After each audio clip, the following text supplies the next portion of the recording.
It's podcast time, you're right. Let me, you know what? Let me join. Let me join.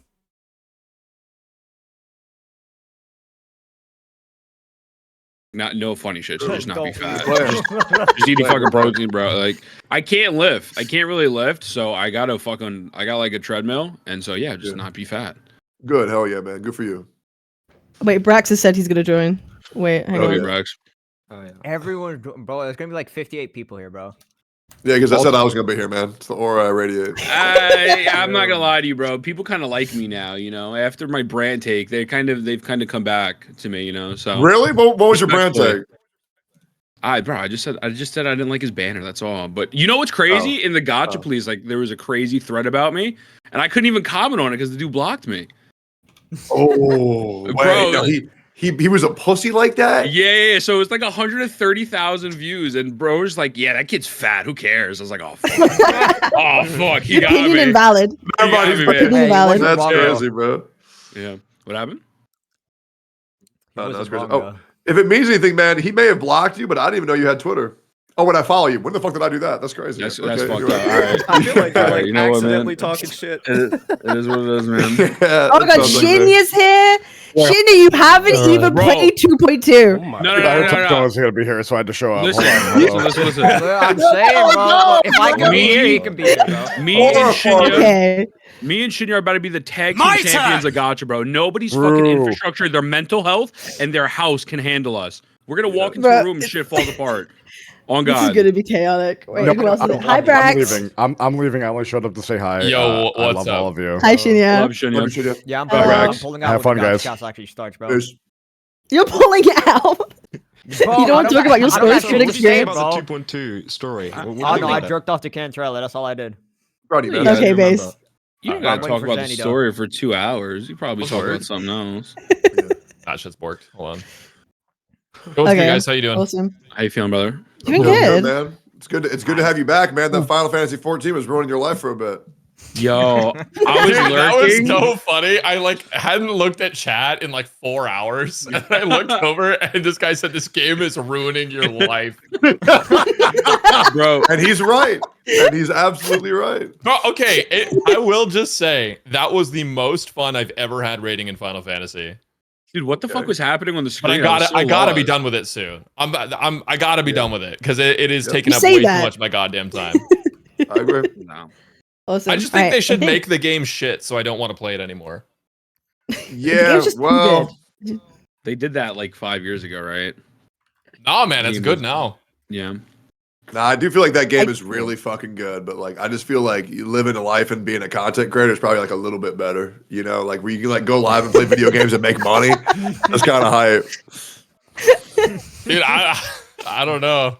Yeah, you seem like you know- very allergic to like wanting to do that. You're like, nah, I'm good. I'll just play Final Fantasy 14 to fucking gun people. I just think it's fun as fuck. I don't know. I've always been like, you know, like from when I was little to now, I would always choose to stay in and play games rather than going out with people. Yeah. Well, to be fair, I mean, I'm out here playing Wizardry, taking my viewer count by 50% every single time I boot it up, but I don't give a fuck. about Dude, it. you streamed that game in the fucking Star Rail category. Shut the fuck Isn't up. that so funny?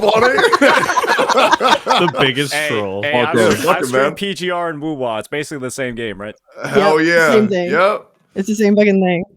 Okay, awesome. I think everyone is here. Are we missing anyone? I think that's it, right? Amethyst B's gonna be late. Oh yeah, it says- well, what the fuck well, says well, they well. should try to start camera? Who the fuck is that? Yeah, One mine's- second. mine Why does as why well. am I allowed to Oh. click try again on your screen? Yeah, I don't know. What the fuck? Alright. This camera's not even on. That's weird as Just try to fuck. turn it on yourself. It's weird as fuck. No, no, Yeah, it's it because of my OBS. It just for some reason doesn't let me Oh, on stream. I was about to say, I don't know what why. the fuck? Oh, It's really fucking weird. Hmm. Wait, hold on. Yeah, man, the story sucked. All right. oh no, dude. So, I no, I'm got kidding, some I'm crazy kidding. takes to talk about that. Yeah, I'm actually very I'm excited kidding, about I'm that. kidding. By the way, there are a Selkie, couple of Selkie, by the way, I don't believe we've had the pleasure of meeting each other before. But just want to say, Yeah. you know, I am Tectone. It's a pleasure to meet you. I've heard great things.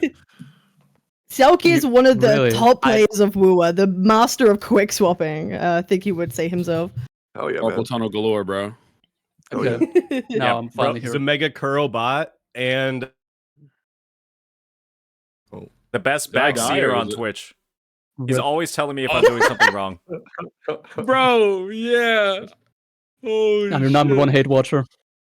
Is the stream still That's dead true. for Cap? It's okay. It's Nah, fine. We're safe. for Listen, Connor. listen. I need to fucking I need to like shout at Elon Musk or something. It's really fucking bad today. Okay.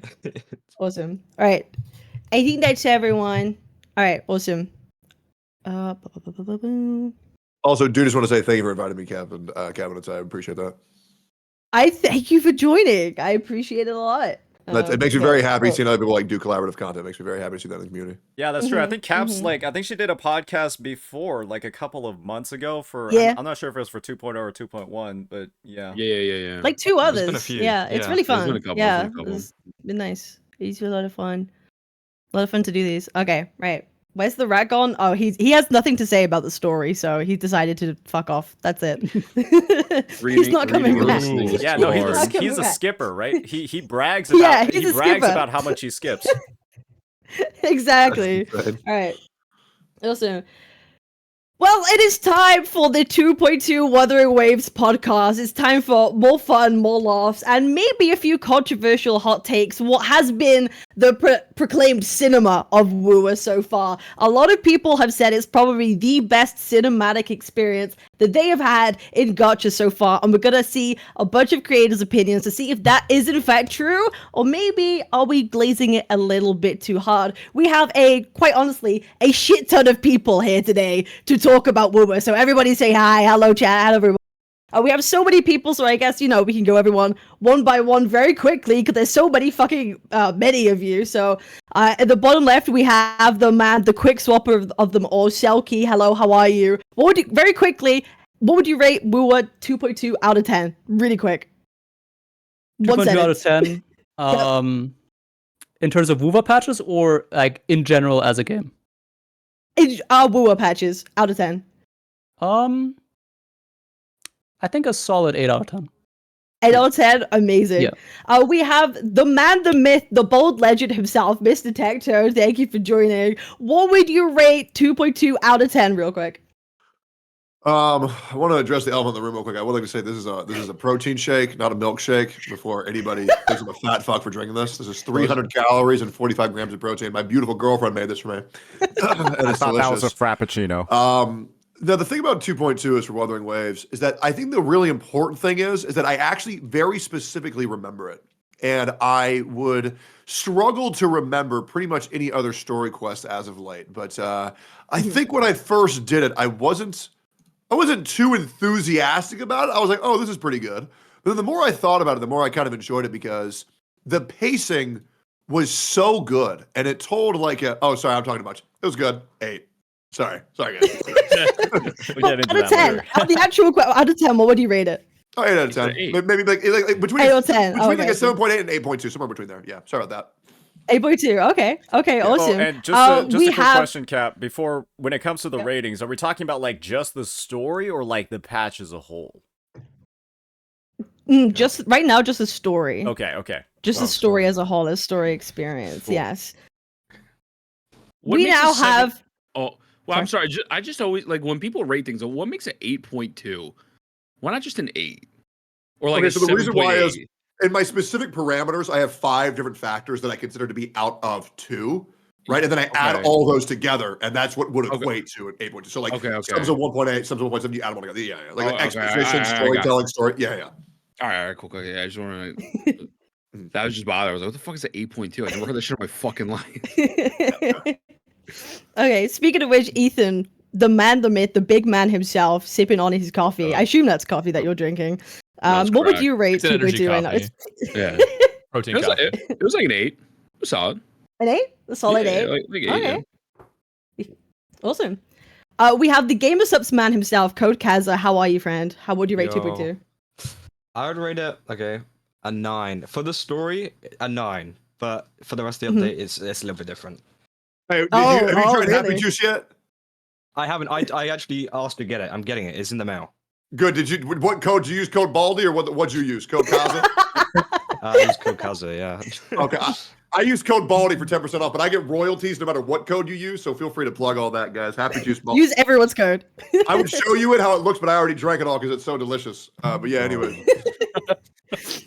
Now we have Mr. Wuthering Waves himself, Mr. SAINTONTAS, Wuthering the Waves. man who launches the nukes, as they say. How are you? What would you rate 2.2 story out of 10, sir? I'm having a great day today. Thank you, Techie, for the raid. Yeah, I would say the rating that I'd have for it is like either an 8.5 or a 9. And I have good reasons why. It's a little bit high, but I have some good reasons why. Okay, awesome. That's like the highest one so far, I think. Like a 8.59. That's pretty fucking high. Then we have Connor. You have returned to Wuthering Waves from being a PGR guy. Okay, you have finally saw the light and saw why 2.0 was a great patch. What did you think of it? Out of 10. Yeah, I did see the light. I died a little bit after 1.1, and then Mhm. 2.0 brought me back in. And I gotta say, I was really impressed with 2.2. I think it definitely exceeded my expectations. So I'd probably give it like a 7.5, maybe even creeping up on an 8. I really like the immersion of it. I think it did pretty well. Oh, okay. Creeping up on an 8. Very interesting. Okay, awesome. And then we have finally Mr. Montelli himself. A very anti-Phasalia. Mr. Are you a Cantarella hater, Brex? Like, what would you Oh, consider yeah, yourself? absolutely. Yeah, no. 0 out of 10 quest. Worst shit I've ever played. No, I actually I think that was probably the best quest they've done. Okay, I'm kind of an enjoyer of like aura slop. So like, anytime there's like aura moments or hype moments, I'm kind of like, okay, 10 out of 10 cinema. But I actually really like the yapping they did in this quest. I thought was pretty good too. Like I was actually interested the whole time. So like 9 out of 10. Yep. That's also kind of really the first thing I wanted to lead into. It's always good to start with the main topic, and I think the main character is a really good place to start. How did everyone feel about how Kuro handled Rover in this patch? He had way more lines than usual. How did you all feel about that? Do you think it added to the experience at all? Did you think they kind of, did a good service to the MC in this patch? Yeah, it made it feel like not a self-insert. Absolutely. Yeah. I fucked it up. Mr. Tone? I think self-inserts are gay. So the MC having more of a personality is really, really nice. Yeah, I loved it. Also, he didn't say anything she did because a female Rover is much better than male Rover, but that's just my opinion. That's so funny. I think like everybody switched in there. I think you were the only person who didn't play male Rover in 2.2. Yeah, everybody else is wrong, man. I'm the only person who's right. You played female, Kaz? Yeah. Why do you choose to play female over male? Like, why? There's a nice view while you're playing the story. Like, why would you? I'm just looking at nothing So you're else. more It's of a just like, visuals. alright. Yeah, I'm Right, not a right, self-insert got it. guy. It's just like, okay, this looks nice. Play it. Okay, awesome. Anyone else? How does everyone good. feel about Rover's like voice lines right now in 2.2? I'm gonna be real. Playing 2.2, I felt like that was. I mean, it's been like in the game since 2.0, but it feels like I'm playing the story of like a AAA game, not like I'm playing the story of a gacha game. Because I think like building off of what Techie said before, like a lot of these gacha games really focus on the whole like self-insert angle where the MC almost has like no voice lines. I feel like it's just been a thing in gacha for like the longest time. And then in WUWA, you're just like, it stands on its own in terms of like the MC. Like they've had like a ton of stuff when it comes to like the MC's past that we learned a lot about through the previous story parts, and it's just it feels like a different sort of story that's being told over here, and it's all wrapping together very well across 2.0. Absolutely. Yeah, no, it's a really good point that you mentioned. It feels more like an actual game rather than we're just like observing something that's happening, and that's like I think everyone feels very similarly about that. Ethan, how do you feel about Rover? It was dope. No, it was dope. I definitely enjoy the fact that like it wasn't just fucking mute and 4 lines. Like it made me feel like the experience was more. So yeah, I get like feeling like it was a AAA game. I don't think the story is like the equivalent of like a Witcher, but I thought it was fucking solid. I think without the Rover, it probably would have been a little bit less for me because the Rover really actually added something. No, for sure, absolutely. It felt like he kind of actually had a sense of, this might be a really hot take. I feel like in other patches, he didn't have any kind of like emotional intelligence that came out of his lines. I feel in this particular patch, you could actually like see his emotions, and that was in his voice and in his expressions. I thought that was pretty fucking cool. Like for the first time, I was like, okay, that's Rover. That's who he's supposed to be. So we're actually getting like he or her. My bad. We're actually seeing who they're supposed to be. Yeah, them. Who they're supposed to be. Connor, how do you feel? Sorry, the stream together I think keeps crashing me. Can you ask the question again? I'm so sorry about that. How do you feel about Rover's voice lines impacting your feeling in 2.2? Yeah, 100%. They So need to that's keep so adding about more that. of How them. do you feel I about think I Rover's agree. I did voice catch a little lines? bit of that before. I don't really need another self-insert game. I think like the character's meant to have like more personality, engage with these characters more. So I was down for them to have more voice lines. I still think the male's VA is like superior than the female Rover's VA overall. With Mhm. hearing some comparison, Mhm. but I switched over to the male Rover, and so like I'm happy with that choice so far, and I hope they keep adding more of it. To be honest. Absolutely. Rex, what do you feel? So yeah, no, I think that like the more gotchas I play, the more I realize like, wow, every game is you have amnesia and then the character has no personality and they add nothing to the story. And I am just really fucking tired of that. So like getting to see Yep. like Rover actually be a character is so much better because I think you have so much more room to write a compelling story if the character has an actual fucking personality. Like Yep. The Witcher 3 would not be as good if Geralt was like, "Who am I? Choose Yeah. your path." You Yeah. know, like Yeah. Geralt is People, Geralt for a reason. yeah, there's like a theory that if you have the whole like amnesia trope, you're a blank slate essentially, and you're not tied to a certain storyline. So because with the gacha being a live service game, you can kind of rewrite the story as you go along, right? You can kind of like not make it up as you go along, but you can totally like adjust as time goes on, as the years goes on, what you want to do. I think there's been a bit of talk recently actually about how people feel about Rover being, you know, this someone suffering from amnesia. Some people think it's totally fine, and some people think it's lazy. You know, like it's you know, up to everyone to decide how they feel about that. But I think, like you say, right now at 2.2, we're getting a pretty good Rover. We're getting a pretty good Rover. But I know there is one man, Mr. Selkie, Mr. Quickswap. You how do you feel about Rover? I like him a lot. I don't have a problem with Rover, actually. I think Rover is the best he has ever been in 2.2. By far, and it's not even close. Actually, I have only positive things to say about Rover. There is one line that really stuck with me in the story, and that was when like Cartia was really emotional, and Rover actually said she needs like a moment for herself. Like having like a main character that actually shows emotional intelligence was such a rare experience for me in a game, or in a gacha game at least, that I was taken aback by it, and I really liked that. I really liked that they show that Rover is kind of his own person, has his own thoughts, and can empathize with another character. So overall, I think Rover was like probably one of the best parts of 2.2, like in the story at least. I have a bit of a One of hot the best take. parts of 2. I have a bit of a hot take when it comes to Rover, and it might be a little bit too early to start these, but I just wanted to do like a bit of like a comparison to Genshin, very surface level though. Do we think that at this point in 2.2, with Rover and Wuthering Waves, we know more about like the background and like the purpose of Rover compared to like the Traveler in 5 years? Probably. Yes. Absolutely yes. I don't know if I'd agree with that. How Can we the fuck would you elaborate on disagree that? with that? Well, Can we okay. elaborate on that? What do you say? Yeah, what do you say like background and purpose? Like you mean like their ultimate goal? I mean, just like their ultimate goal, like the reason why they're doing things, the past suffering, or like the past struggles that they've gone through, like basically why they're doing what they're doing. Like I in a game like this, I like knowing why I'm doing something, and it feels like in Genshin, I'm just like going around from fucking place to place. It's like, oh, Traveler, we need to go to Fontaine. We need to go to Fontaine to find out more about your sibling. And then it's like we go to Fontaine. It's like, Traveler, we don't know anything about your sibling, but here's a problem we have. Now let's go to the next Okay, region. hot take. It's very simple Okay. to understand why Traveler does something. It's because Paimon told you to. Okay, True. I have a hot take though. Isn't it kind of the True. same with Rover, where other people tell Rover what he has to go save at that moment? Yeah. It's just by different people.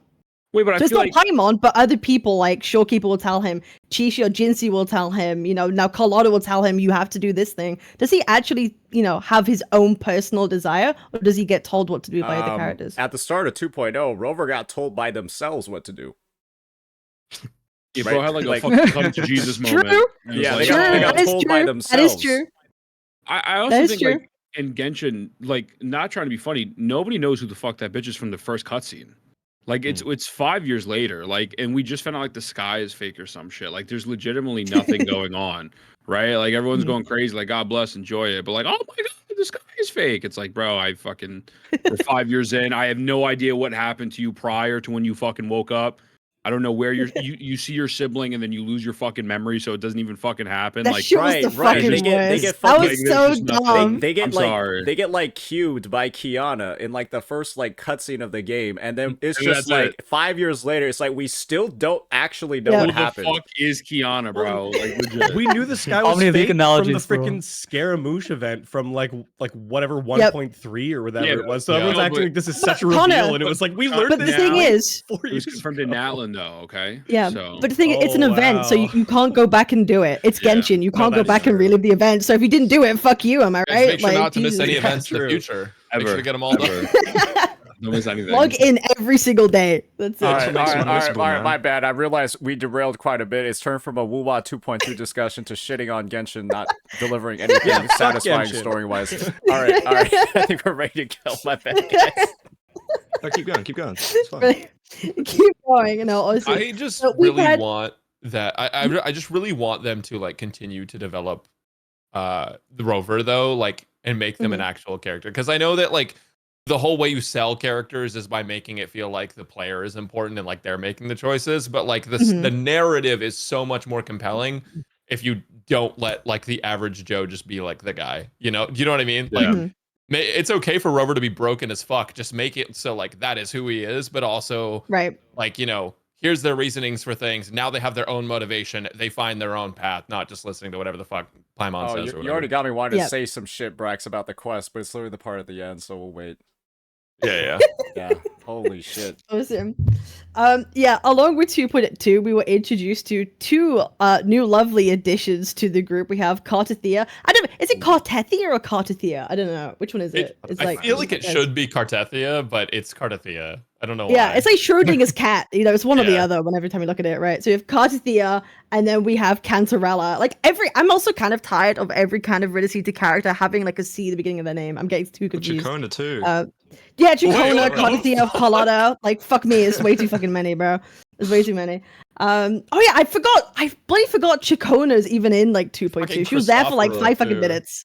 Yeah, she was there for like 2 seconds. Cristoforo. It's so Hopefully She's there for cooked. 2 seconds. Yeah, it's far too many. How did we feel about the introduction of Cartithia into 2.2? Do you think they should have built her up more going into this? 'Cause this felt like 2.2 felt like a complete arc for her. Do you feel like there should have been more of a build up towards her, or do you think she was just right in this patch?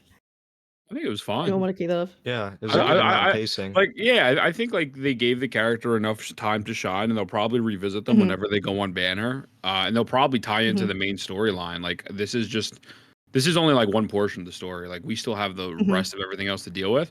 I think they did get a really good job establishing the character and kind of saying like, this is the pace and this is the tone and this is how they're going to be. I don't think there needs to be any more or less. I think it was perfect. No, yeah. I think it's fine. They especially because they teased her at the end of the previous story patch. So like it's Exactly, not yeah. even like she just dropped in this patch, and then I think there was a little bit of that anticipation like leading into it. So personally, I thought it was like an okay drop too, as well. And it didn't take too long to get to it as well, Sometimes with some quests, it's like, let's go travel around for like an hour or two, and it's like, oh my god. Shit. But they actually like got straight to the point. It's oh crap, wait, we've already met her. Sick. I actually have a bit of like a slightly opposite opinion. I feel like the 2.2 quests were like, Chacona, however you pronounce it. If someone's gonna get mad at me, I always get a comment talking about how I'm pronouncing it the fuck wrong. Yeah, like when she does like her song and you go to sleep and then you talk to Cartithia at the start of the quest, I actually thought that dragged on like a little long. Where you're when you're in like the magical sleep and you're getting like the lore breakdown. I feel like a lot of like that lore and like the reasoning and stuff could have been spaced out a little bit better, either in the prior version or like at some other point in the patch.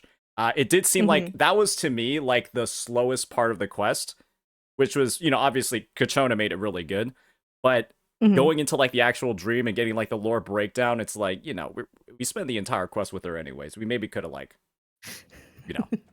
spread it out a little bit more. I see what you're saying there. I was also just glad that they didn't actually just like replay that same scene. Like I thought they were gonna do that. Like that's the whole like thing. They're like, oh, you can relive the moment so you can like learn something new. And I thought they were literally just gonna like replay the scene for us basically and like Paimon it. But then the fact there was that twist where we actually got to like just speak to her again, like in that context, was definitely a nice addition that I'm glad they went with. It's interesting though, say that you thought that was the slowest part of the story, because I think most people would agree the worst pacing, well, not even the worst, the slowest was like doing the whole puzzles. Yeah. Like the actual doing the whole puzzles. I think most people kind of agreed that was probably the slowest part. So that's pretty interesting. You thought Shikona sending her back was pretty bad. Yeah, Interesting. How did everyone else feel? Did you? How did everyone feel actually about the puzzles? Like the puzzle section?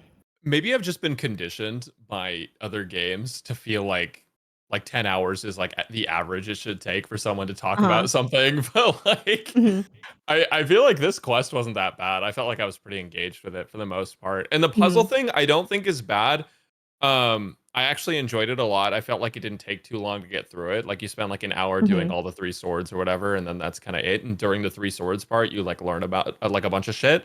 What I think bothers me a little bit about it, and this is something I don't even know if Kuro can really fix this, is like this was the premiere quest for the patch, so they had to get all of the content of the quest out in that patch. And I kind of feel like we would have been more invested in everything had there been a little bit more of the quest kind of spread out throughout the other patches. Because we've already had 2 patches previously, right? We had 2.0 and 2.1. In 2.0, we got to see Cartia, which is kind of cool. Because we got to learn a little bit about the Blessed Maiden and how the church is like full of shit and all this other stuff, right? And so now we're asking questions about it, but then they're like, it kind of feels like there was no middle section. It was just kind of like, this is the finale. And I don't need a long ass middle section, but I do think that like the sword thing, the puzzles and stuff would have felt probably less bad for people if they had taken it and put it in like other quests. Like, hey, in 2.1, we have this quest sequence and oh, there's a sword, you know? And like, that's like, you got one of the 3. Now the next quest is you get the last 2, you know? Something like that would have made it feel less all at once. And then everything ties in more throughout all the patches. No, for sure. We're kind of like talking about like a pacing issue in Avinoleum, right? Like kind of there is a bit of a lull where you're going through like those puzzles in the middle before you get to like the final climax. That's the part we're talking about, right? Yeah. Okay. Yeah. Okay. No, I agree with what you're saying there. Yeah. Also, I'm not gonna lie to you, like, not trying to be funny, the gondola shit where it only has like a speed boost for like 3 seconds, but it's like so bad. Oh my! That shit pissed me the fuck off, bro. Controlling the ram into a fucking wall. Controlling the. It's like so bad. I swear to God, in like the mini game that you have to do with the gondola to go through the rings, you have worse handling than the regular one. Yeah. I'm like over here, like I looked like I'm drunk when I'm trying to use that thing. Bro, I feel like I'm drunk. I was so bad. I was having crazy lag for that minigame too. So I was having to like predict where the rings were going to be because the gondola would like be in the ring as it was spawning for me. So I was like, I think this is where it's coming up. So on top of the crazy drift and everything, I'm trying to predict it. And I'm like, hard mode, I guess. The worst part is you couldn't even use Cantarella's passive to help you. So it was just fucked up. I should have just been able to use my Cantarella and just swim through that shit. Exactly, bro. I try to hop out and fucking swim there. Like, nope. I'm like, all right, well, I guess we're taking this. No, taking the gondola. No, it's pretty fucking bad. You'll drive into a wall and suddenly you're stuck for 30 minutes. It's pretty shit. Rough. Yeah, that's pretty bad. And I have a feeling, you know, Kuro prides himself of being the game that has really peak traversal. So I think, you know, they should spend a bit more time on their traversal mechanics. That'll be pretty cool. That'll be pretty cool. Not that we spend that much time in it. Either way, is there anything else anyone wants to mention about Cartia as a character, her involvement in the story, and any negatives, anything positive? I'm totally down to hear from anybody. Yeah. So I know everyone's like, oh, gathering wives, like this is like shit, you know, why is everyone in love with the Rover? But like it was pretty fucking funny. I feel like the Cartia stuff, like the way her fucking head turns like that, like shit like that was pretty funny. I also like kind of talking about the gondola thing. Yeah, the controls were dog shit, but I really appreciated that while we were going, they were talking. It wasn't stand there and talk to us and then we get in the gondola and go. It's like the entire time we're having this conversation. So it feels like we're moving the entire time, like we're doing something. So that was good. It's like a God of War. Like a God of War moment where you're talking with you're in the boat with, I forgot the severed head, I forgot his name. And he's just talking to you about like the lore and what's going on around. It's like it kind of really reminded me of that, which I thought was pretty They even do that before you get to Avinoleum when you're in the fucking box car with Cantarella. going to the entrance to Avenolium. It's just I feel like that's just such a huge thing, right? Because you could have just had it be an uninteractive bullshit dialogue like you have in Genshin, where you just like fucking you're like spamming the spacebar for like 20 seconds, and then you just teleport over there.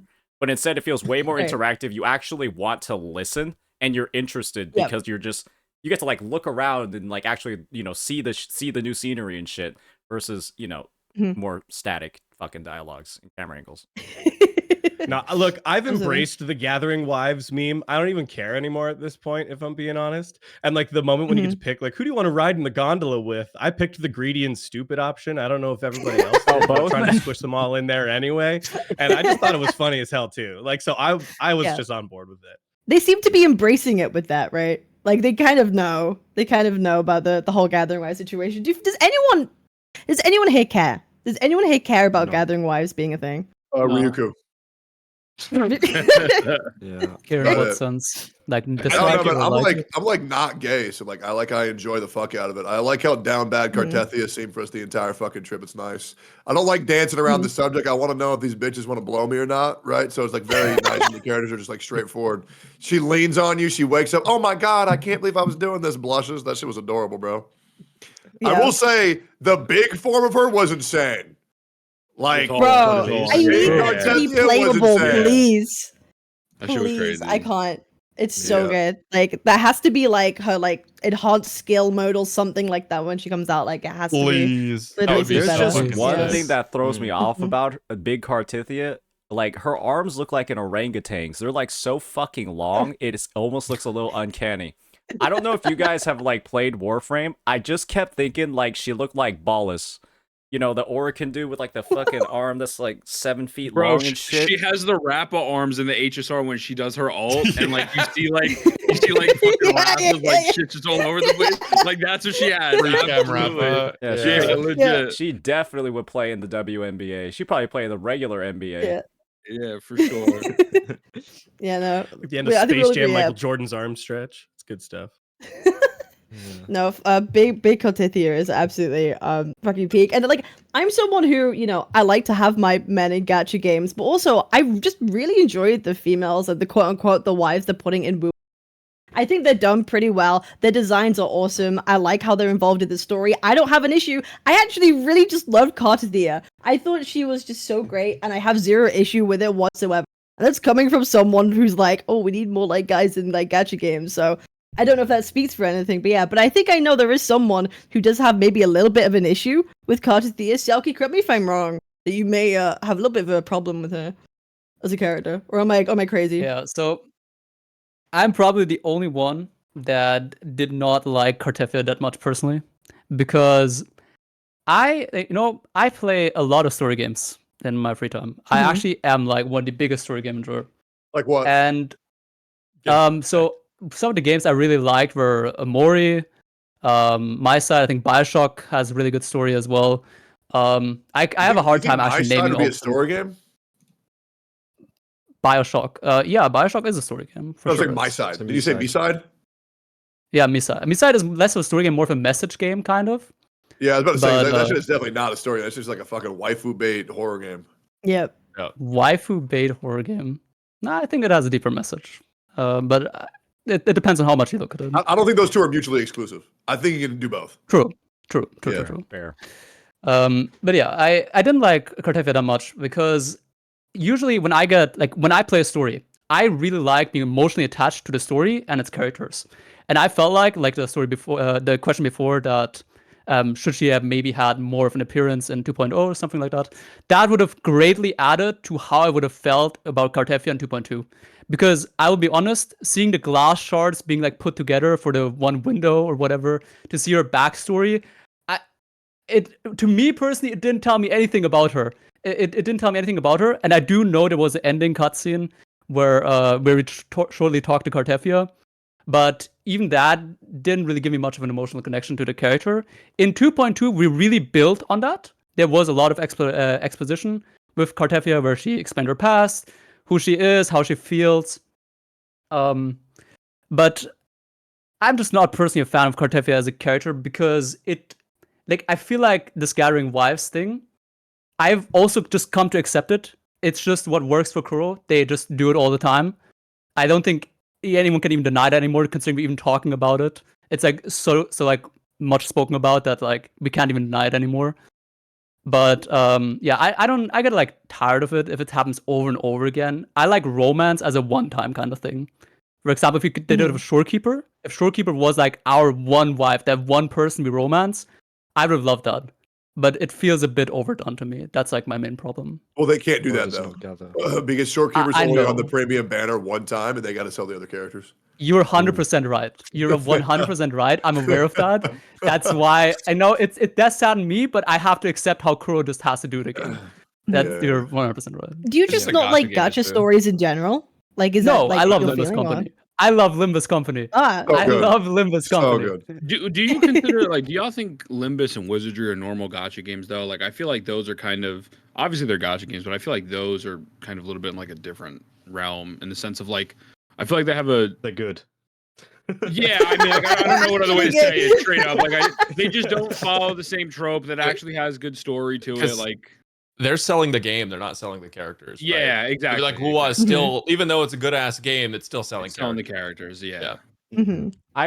I guess the viewpoint that I have when it comes to like the whole gathering wives meme, Cartithia implementations, past characters as well, is that I feel like Kuro is really heavily leaning into like popular but like not overdone tropes in terms of like why some attraction or why, you know, like the development of these characters is going on.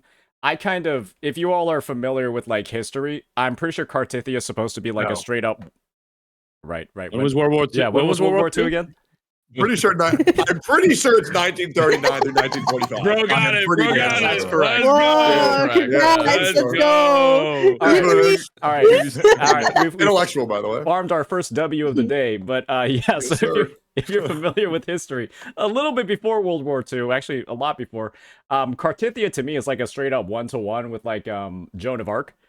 In terms of like, you know, kind of being like a bit of like a child, teenage sort of soldier that never got like the opportunity to like actually be like a girl or like just be like a regular girl.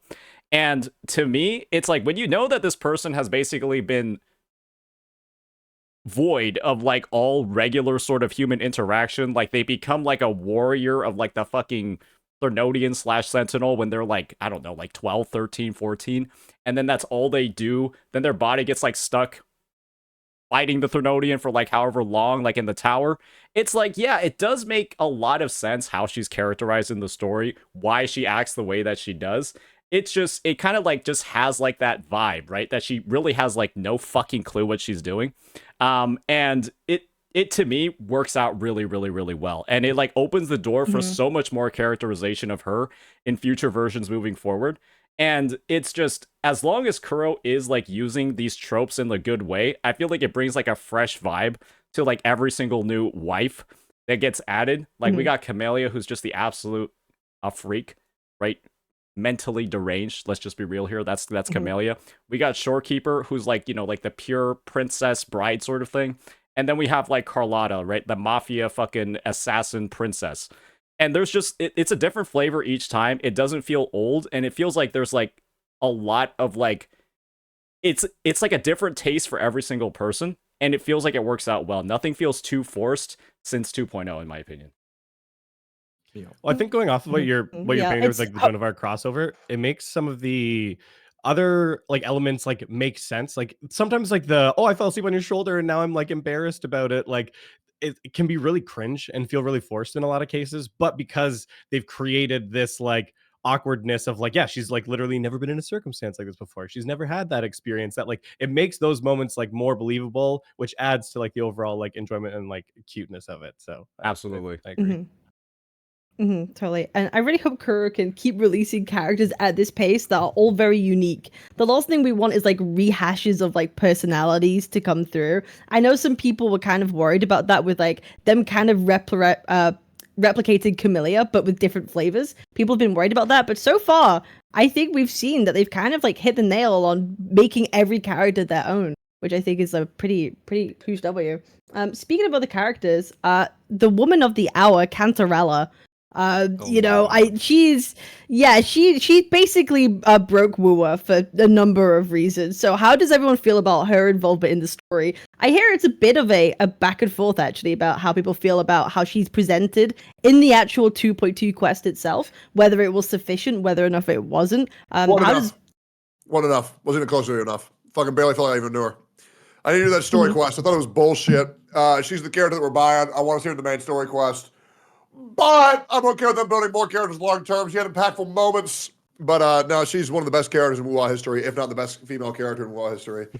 And yeah, they should have used her more. However, I will say for the small amount that they did use her, it was very smart. You think they didn't do that though, so they could try to promote the campaign quest like afterwards, like the companion, whatever Story it's called? quest. Yeah. Like Oh shit, probably. I didn't do that shit. I heard it was ass. I'm not doing I really that either. liked I don't the- like that, but yeah.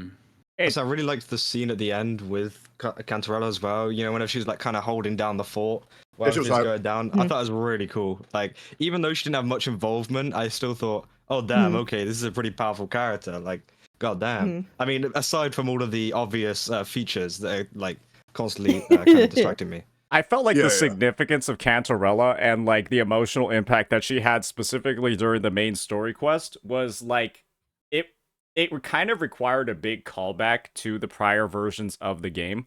Like the game just straight up tells you that she underwent a second awakening and then transferred the power right back to Cartia. That's like kind of like the one big reveal about her. But it's like if you don't fully remember what a second awakening entails, I feel like there's not as much impact. Because, like, I don't, like, you can see the cutscene of, like, Jinsei undergoing her second awakening from 1.1. Bro, her arm is, like, fucking disintegrating into light. And she's, like, screaming and shit.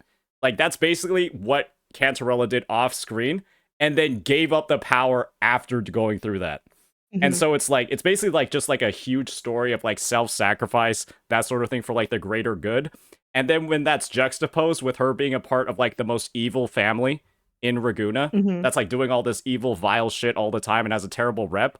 There's a lot of layers to it that gets you really interested, and like you don't get the full taste of everything that's going on, and that sort of leads you into the story quest. Yeah, I honestly, that's one of my main criticisms actually about 2.2 is Cantarella and her involvement. Like you say, this second awakening is supposed to be this big, huge moment, and it's like I say, it's off screen. We don't even get to see it. We don't get to feel it. We don't get to experience it. And none of what could have happened in 2.2 would be possible without Cantarella. She is literally the thing that makes everything happen. She is the deciding factor in essence. And we can't even get to like see it or experience it. And I think that was a pretty big missed opportunity to kind of show us, because they really hit the nail on the head with cutscenes. This would have been such a like peak shining moment of a cutscene to show for Cantarella. Some kind of like flashback or whatever it might have been. I think really would have sold her a lot more, and people would have recognized how important she was. I don't think people who might have casually played wouldn't even recognize how important and pivotal she was to that actual story, because it wouldn't have been possible without her. So I fully agree. That's like my biggest problem with 2.2 is 1,000,000% Cantarella.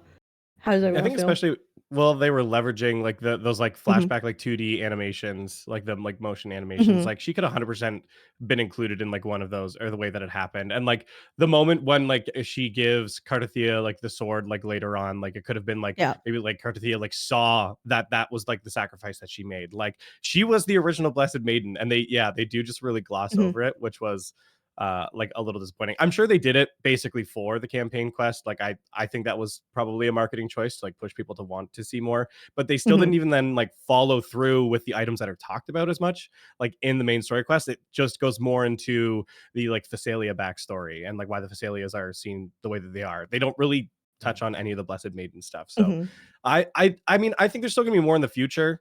Like I know this story quest kind of feels like, oh well, like everything's completed, but like 100% I think there's going to be like a full third act. Like there's still a bunch of loose ends that are still needing to happen that I'm sure like Cantarella is going to play a role in, but I do think they did not emphasize her role as the Blessed Maiden enough, like at all. I think a part of it is they're definitely picking up on that story thread in 2.4 or beyond when they tackle the Order, because let's be real here, right? Fenrico, the current Primarch or Primate, whatever the fuck he is like, he's claiming to be the Sentinel's Resonator, but that's actually Cantarella. And so I do feel like they're not fully leading into it because I feel like she's just gonna I feel like she's gonna shank him. I feel like that's what's gonna happen. She's gonna end up shanking him like right under the fucking ribs with like Turbine the sword, and then everyone's gonna be like, "Whoa, no way! If the Facilias are actually good." So yeah, I do feel like that's what's coming up, and that's why they didn't lean too much into her character or too much into her character progression because there's still a major plot point with the Order coming soon. Yeah. People were pretty not people, there were a couple of like pointers that I've seen where like, what the fuck is the Order in all this? Like surely they should give a fuck. Like where are they? What are they doing? Do they have their fingers up their where are they? So yeah, I really do feel like maybe 2.3 or 2.4 we will see more of the Order in some way, and I totally agree. Vesalius will probably have something to do with that and something pretty big to say because I really would like to have more of them involved. 2.2 story, given how important it is, you know, the Sentinel dying, through an Odeon dying, like it's pretty important that the Order should be present, but I hope they really, you know, play into that. It's really actually a good lead into, I guess, the story writing and the plot overall. How does everyone feel about the ending of 2.2? Are you satisfied with how it all concluded? Yo, so I kind of feel like I'm gonna talk about Cantarella again for a second because I think that's relevant to this. So I kind of feel like, you know, gacha games will do what gacha games do to try to like, you know, throw in a new character that's on a banner into the story. And obviously she's a very important character. I kind of wish they had taken more time, maybe not even during this quest, but just in the past to flesh out like the Phasalia stuff. Right? Because everything we knew about the Phasalia before her was word of mouth by other people. Right? So I think it would have been cool if there was a whole quest sequence just learning about like actually what had happened beforehand, because Cantarella, obviously we know now she's like very important, but like until that like later reveal, like she kind of just is there, right? Like she does a lot of really cool shit later on, but you don't realize how cool that shit is until after it's like after the quest is done. And I feel like she actually has so much depth to her character, and there's so much to learn about her. It's so interesting how there's like the whole like, you know, evil Phasalia family, and then like poison the head of the family to become the new head of the family. But then she's doing something that like seems to actually be good. So like, does the Phasalia family have a bad rep? Is it just her that's like a good person and everyone else's shit? Like we just there's so many questions that people will have and people do have about that whole family, and it kind of feels like they made that sort of less relevant. So whenever she was involved in the story stuff, I just didn't really know what to expect until the ending where we find out what everything that they have been talking about all means together. But I feel like there was a better way to build that sort of interest in her other than just her having like massive fucking tits. I feel like that's I would I say think it was fun. I'd say I did really like the beginning scene with Cantarella, with the whole reputation thing, because obviously the Phasalias, they have that reputation of being like, you know, the poison of Regana, stuff like that. And I did really enjoy that one scene of the, you know, the cup where she's like offering you the cup, and it kind of reflects how the people of Arena see the family, because like obviously you've seen the trailers and stuff, and she looks quite like evil, and you're sat there like, well, do I drink this tea or no? Like, am I gonna fucking die? Like, what's actually going on? And I thought that was really cool because it did kind of reflect how people feel about them, and then you kind of realize, oh wait, they're not that bad. That's actually a really good point. Like, I feel like this is the first patch where multiple choices actually result in something different from happening. Okay, like you get different dialogue responses from that. It's pretty cool. I also think that like a lot of the games that we all are kind of playing just have these like, they introduce these characters as morally questionable, and then it's like, no, they're good. But like, I think it's okay to leave them morally ambiguous. Yeah, right. Yeah, Like absolutely agree. like let them make evil characters. Let them make characters that like, okay, I don't really like them, but I think they're cool as fuck. So I'm gonna, you know, that kind of thing. Yep. What do you think their incentive is to not make evil characters? Because they're worried that the average gacha player will be upset by that they hate the MC? What do you think the reason is? Yeah, they'll say, "Oh, this guy's mean. I don't like him. I don't want him." Isn't that why they rewrote the fucking first story? Yep. Because Shixia was mad aggressive to him or some shit. Shishia was too mean to me. Okay, wait, but change that shit doesn't make sense to me though, because like if you start like, not trying to be funny, go back to Genshin, but like with Fontaine, like Farina was a cunt.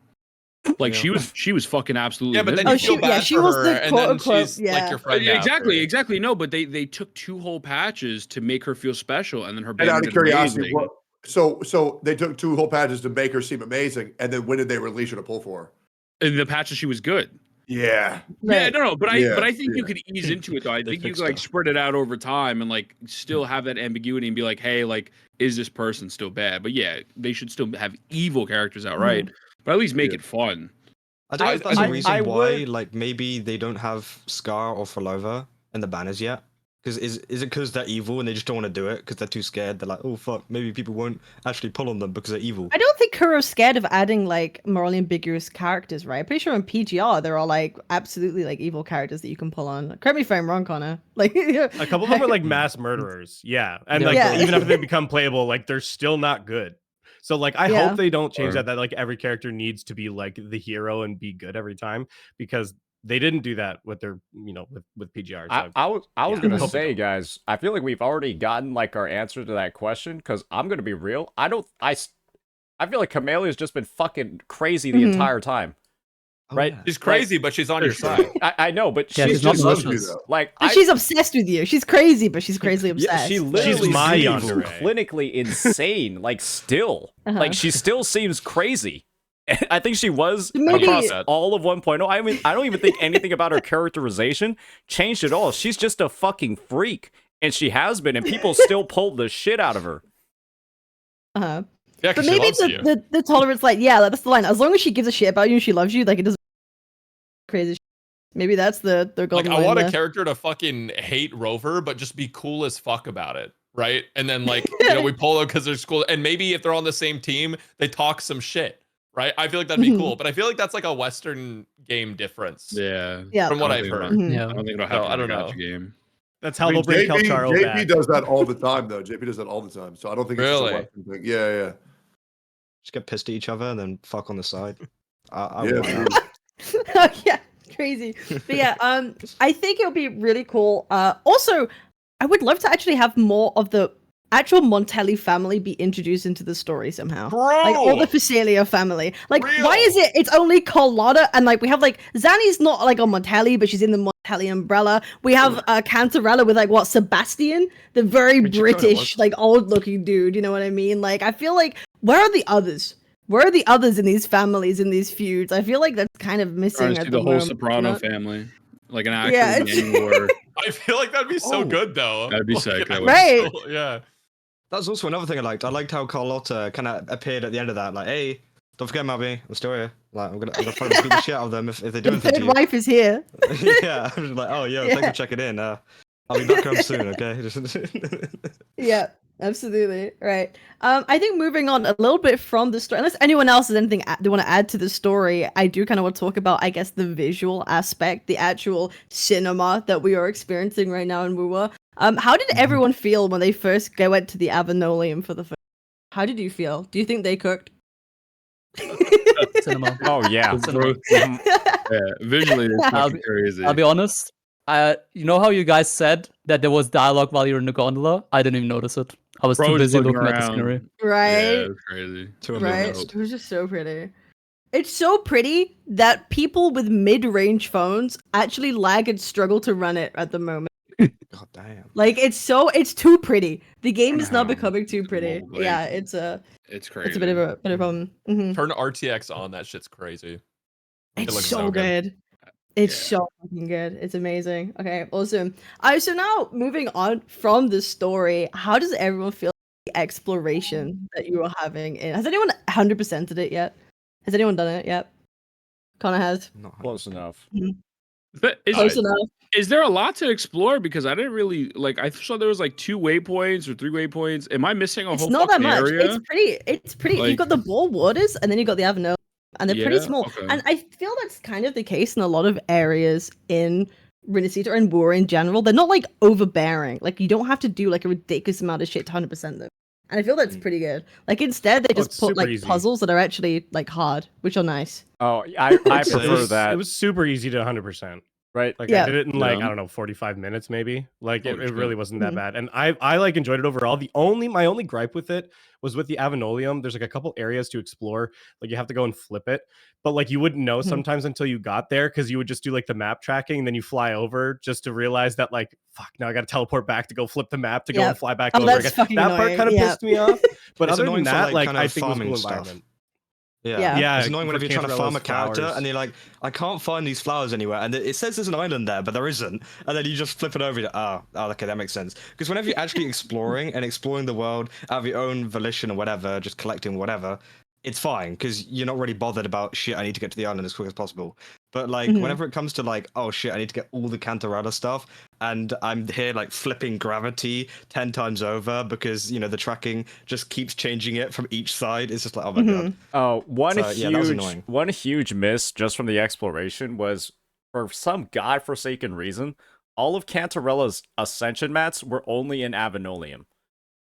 Yeah, you had to do this story to level her up.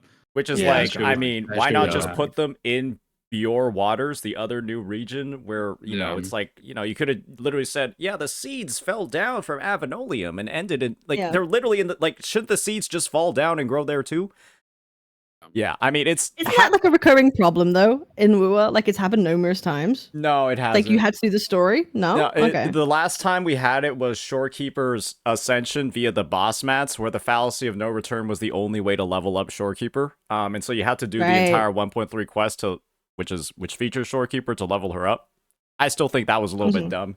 But yeah, just having like story locked level ups is just, to me, it's like a lot of people, they just want to like, doing the story however long, right, is a decent time commitment. Even if you're just going through the dialogue, some people just try to level up the fucking units, and then like, do that in the morning, then come back and play the story later. Shit like that.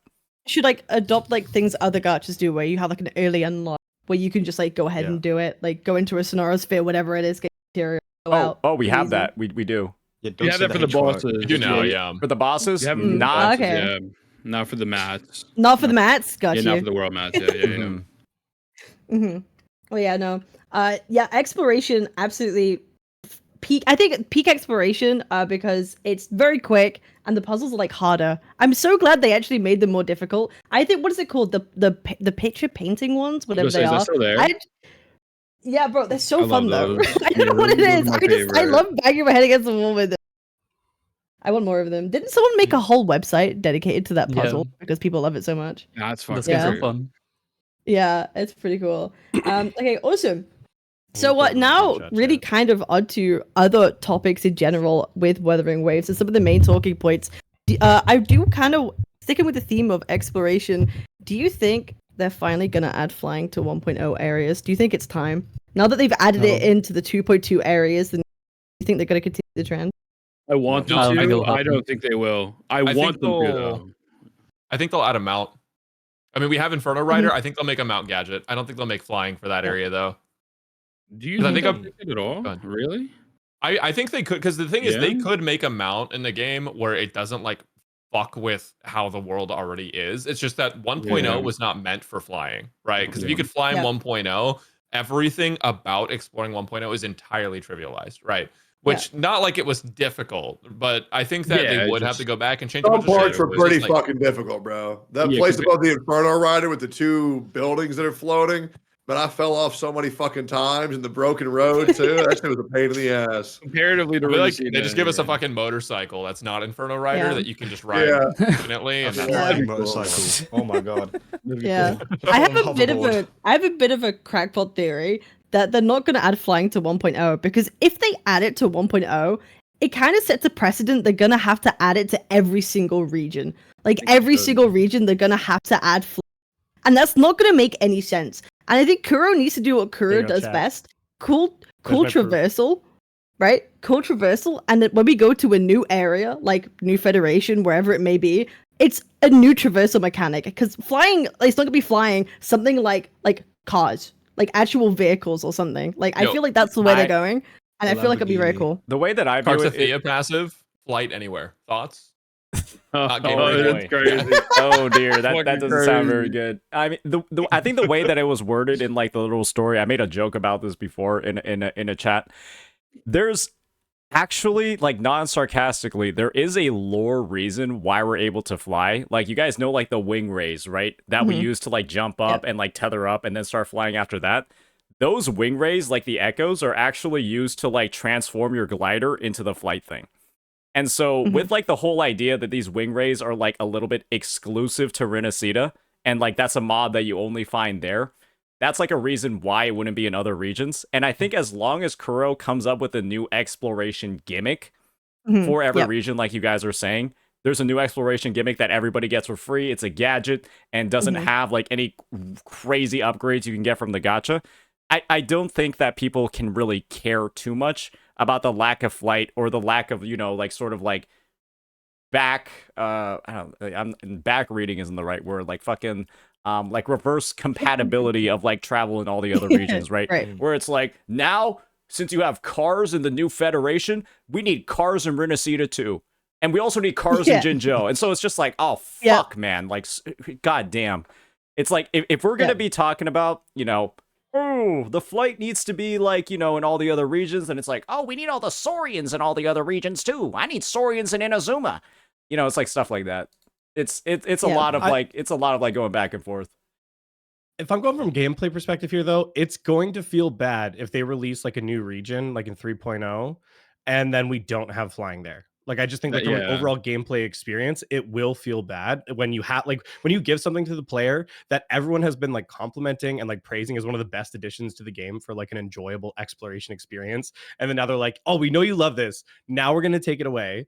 So, you know, please don't be mad. Like, I just think that people are going to be like pissed about it. So I hope there's other alternatives, like you're saying. But I think once you kind of hit flying, which is kind of like peak open world exploration, there's not much more you can go to from there. Like, everything is going to some degree feel like a step back. Because even like, for example, I actually kind of like the sailing event, the dredge event that happened with like the Old Man in the Sea, but that still worked in tandem with the flying, so I could still jump in and start flying if I needed to do something else. So like, it wasn't like you were swapping one out for the other.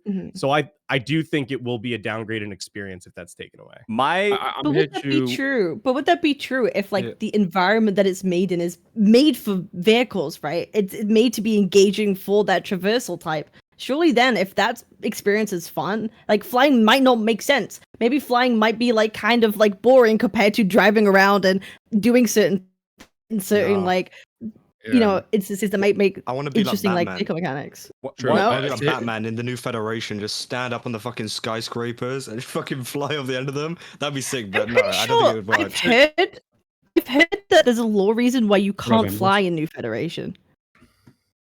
Like, I read somewhere. Someone correct me if I'm fucking wrong. It's because the wing rays are what let you fly, and nobody can take echoes out of Rinasita because of the order. So the wing ray echoes that let you fly, nobody can like take them out of Rinasita. I'm gonna hit you with it depends though. As long as that new traversal mechanic is just as good or as useful as flight, then I think it will be fine. But I personally would love flight in those other regions because it is just so much fucking fun.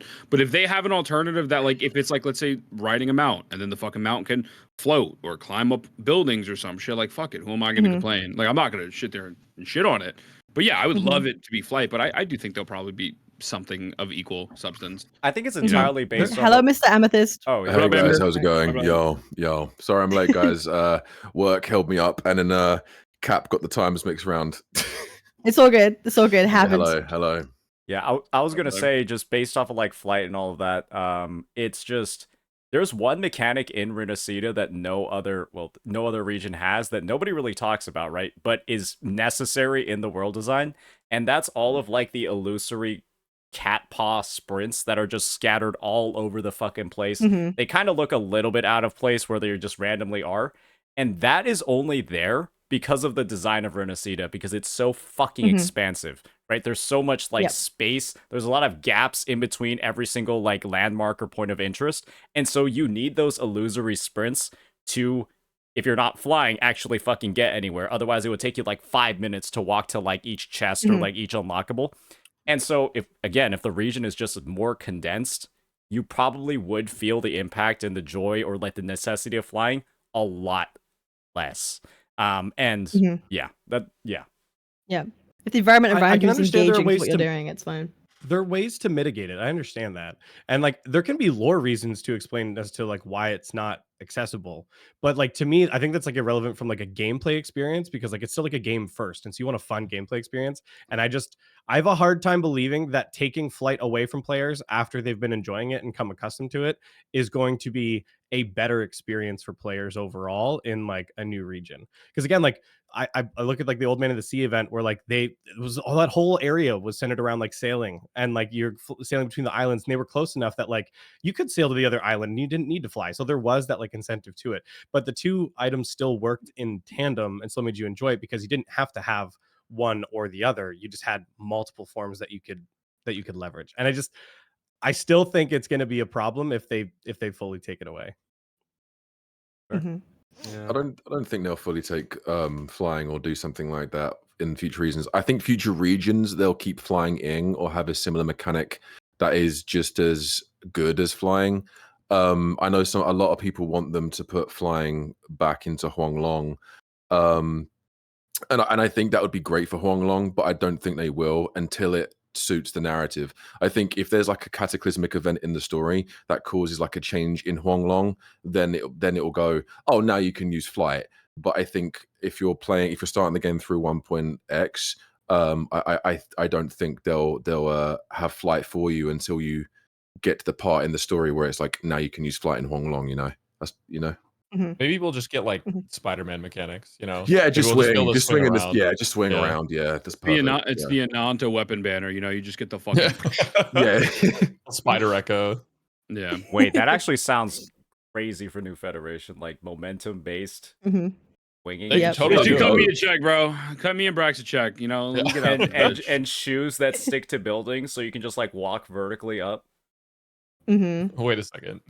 NTE could never. Wait, hold up. NTE. Where have I seen this before? Yeah, honestly, yeah. If they had that and like a bunch of buildings, you just swing to a place. I don't even think people would. That probably. Wait, we already can sprint up buildings, though. Oh, yeah, we can already. Oh, yeah, right. like we can literally do it. We just forgot because we fly too much. We forgot. We were too busy flying. That's why. I low-key forgot you could just run up walls in this game. Bro's been playing Genshin, bro. It's cooked. It's cooked. You need a Saurian to do that. It's cooked. Yeah. No, so I guess it's kind of how we feel about the flying. I do kind of want to shift the conversation a little bit more away from the 2.2 story and mechanics and exploration, and more to the other aspects that we've been introduced, like endgame and events, if people are okay with talking and yapping about that. If anyone else has anything they want to say about the storyline or anything in the 2.2 in that regard before we move on. Well, since I wasn't here, I thought the 2.2 story was the best. It's the best WUWA story so far. And I like Cartia. I like Fleur de Lis. I actually like Cantarella's involvement, though I wish, when she took the sword and disappeared with it, we could have extended the story by an extra 20 minutes by playing as Cantarella, doing what she's doing with the sword, and then going back to Rover and Cantarella's POV, which could have probably filled in the blank and gone, okay, now I feel a little bit fulfilled, rather than her just disappearing. But I said to a lot of people, like, the kind of character that Cantarella is like the wise guiding character, like how Changli was to you in 1.1. I feel like Cantarella took on that kind of role, but also in the Cantarella story quest, it expanded a lot on who she is as a character and the history of her and her family, which is cool. I hated the gondola. The gondola can actually piss off. I hated that gondola shit. Gondola no, I'm not even joking. That was the longest part of that fucking story quest. I know some people like the puzzles. Some people hate the puzzles. I didn't mind them. I thought they were just fine. And to me, I just felt like the story was just a 3-hour movie. It was like WUWA the movie sort of thing. It was like the most cinematic experience. Waves the movie. It felt like I was just basically playing through a long ass cutscene, a little bit of action, even the cinematic action, like Cartesia's right hand geezer that you have to like do solo leveling, where it's like, oh, you arise now, you're fighting along. Yeah, even that fight was so cinematic and so easy. I was like, I'm just playing through it's walking me through the fight. I'm not really struggling at all. So I just felt like a 3-hour movie. Out of curiosity, did any of you guys pick up on the very blatant parallels between 2.2 Story Quest and Ocarina of Time from Legend of Zelda? Yes. No, I never played Ocarina. I've never played So it. let me explain to you every single parallel that was in that story quest. So first of all, in order to get to Princess Zelda, which by the way, Cartia is Princess Zelda, in case you guys couldn't tell. Yes. They also look similar in appearance. You have to get these 3 stones, and that gives you the ability to go on to the next traversal land, which is what you do when you have to break the 3 fucking pillars, and then you go to the next land. In the final fight, you can't beat the final boss until you get the real sword.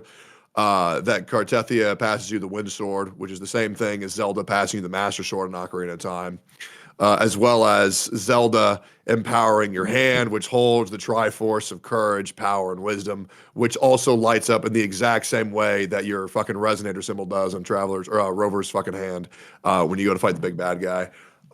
It legit is just Ocarina of Time, and I thought that shit was so fucking cool because I love that shit. Is that your but yeah, favorite Zelda game? Is that your favorite Zelda game? It's definitely. I mean, it's got to be. It's either that or Majora's Mask, right? Like those are pretty much the only two correct options. But yeah, it was so fucking good, man. I love that shit. It sounds crazy. Yep. Awesome. Anything else you want to add, Amethyst, or are you? No, I think I just wanted to do a quick summary of what it was. I thought Fleur de Lis was really cool. I just thought the cutscenes was the best in any gacha game that we've seen so far. I think the direction they're going and the writers that they've got on the job at the moment need to keep writing the stories, and they need to build on what they're doing. And yeah, I hope they continue the quality of storytelling going forward. Yeah.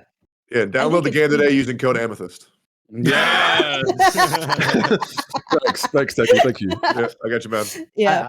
I got a question for everyone here. So I'm actually, considering I enjoy Limbus Company, I really enjoy dark stories where also dark things can potentially happen. Yeah, play Wizard. Correct? I do. In fact, I've already beaten Floor 8. So I really like it. It's fucking peak. But so everyone here that has played 2.2 knows that like Cartethia at the end of 2.2 main story does get revived. I personally would have really liked if for once we or Rover actually experienced a real loss in the story. Because I don't like stories where it's always like, yeah, well, a character almost dies, but they don't die. Like, I really like when there's actual stakes, and we as the player do actually go for the experience of losing someone that might be close to us. So we actually don't always have this expectation in the back of our mind, oh, well, we'll save them anyway. So I think one thing I want to actually so I actually think what they did with Cartethia was completely fine, because obviously the Sentinel near enough died at the end. So it's like that force is going to throw Renacita into chaos anyway, because if everyone's looked up to the Sentinel, now there's never been, as far as we know, a place that hasn't had a Sentinel. And it's one of those things where it's like Cartethia did technically die. And then the Sentinel used its last energy to bring her back to life. So it's sort of one of those things where it's like, I understand what you're saying, because I would like a character to actually suffer a death where it's like it's going to impact us, the players, even if it's a playable character or not, a character that we're actually that attached to. Absolutely, I think that would be a great idea. But also, I think they're setting up future plots, like when Cartethia was like, just in case you ever turn to the dark side, which basically plants a seed that Rover's probably gonna turn evil or go to the Fraxis or whatever the fuck. So I think the reason why they did that was to raise the stakes that Renacita now no longer has a Sentinel who is the guardian of Renacita, and also to put the seed in the plot as in to say, well, you're going to need Fleur de Lis and Cartethia in the future because she near enough is a god in her own right.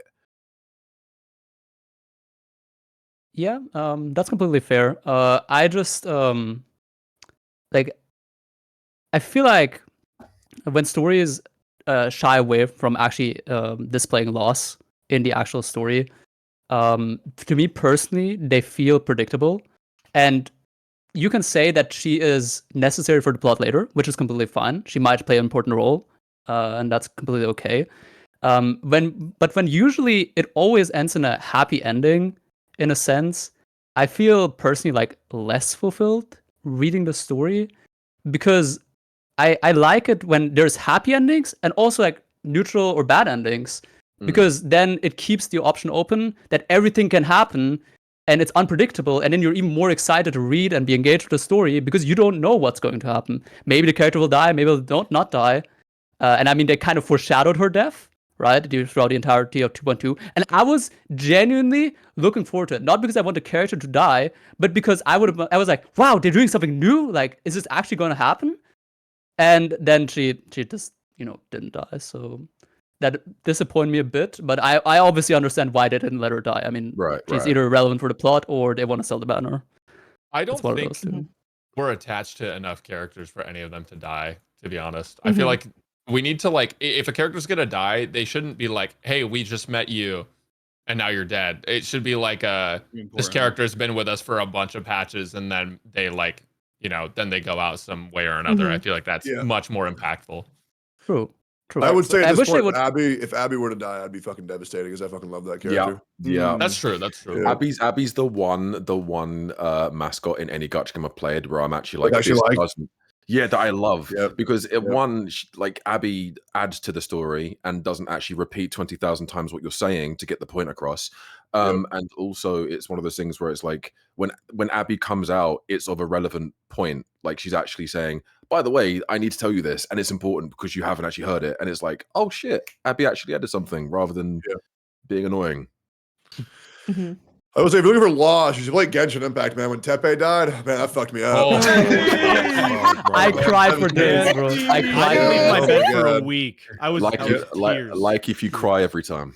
Alexa played Dream by Nightmares. Oh man. Yeah, I think 07 to go. I feel like there's a careful balance that needs to be struck by like the devs, the character designers, and like the fucking monetization team as well. When they're like thinking about how they want to like integrate loss, how they want to integrate like permadeath, that sort of stuff. Because let's be real here, right? A death really only has impact if you've been like building up that character across maybe like several versions or like a couple of months. And so this is like taking a cow, right, that you've been like raising to produce milk, and then like it produces a lot of like great milk that's really good, and then you like slaughter it for shock value, right, and then turn it into beef. When it's like that is like literally something that could have been making you more and more money in the future. Let's be real, nobody wants to like pull a character that's like dead, right? What an analogy. Nobody really wants to pull a character that's not alive in the story anymore. Because they're just like, why the fuck would I want to pull a dead person? Pull the ghost version. The wizardry literally exists. Everyone's already fucking dead. I'm thinking more they so. They should kill Jinshi. They should kill. I think they should kill Jean. Just kill Showkeeper. I think John. I think John would be a great kill too. Yeah. I think if Geshulin comes back as the Threnodian's resonator of Wonglong, that'd be so cool. That'd be so fucking good. I've said this in like a lore video before. That would be so cool. The best way to bring Geshulin back in the future to add a feeling of death is John and Geshulin never liked each other. Geshulin hates Jean's ideals. Jean hates Geshulin's ideals because Geshulin doesn't give a shit about. He's just a morally grey person. He doesn't give a shit about casualty as long as he gets victory, which is badass. He comes back because he disappeared in lore. We don't know where he went. People were saying he's dead. He's not fucking dead. The Sentinel the Therodian brings him back. John's like, shit, okay, it's gonna cause problems. They're gonna clash. They're gonna have an epic fight. And then John dies to Geshulin, and then we have to fight Geshulin to avenge John's death. And then he gets revived, and they're all happy, and they'll kiss. And then use the Dragon Balls, and then Shenmue, then use the Dragon Balls. Then use the Dragon Balls, all and then happy he comes together. back. Yeah, exactly. No, I don't really think cool. we'll I would ever love see consequences like that in these style. I think we will. I think we will. I guess when I think about like death, even in like the darker gacha games, right? It's usually like most of the deaths are featured around maybe NPCs that they're like building up on the side.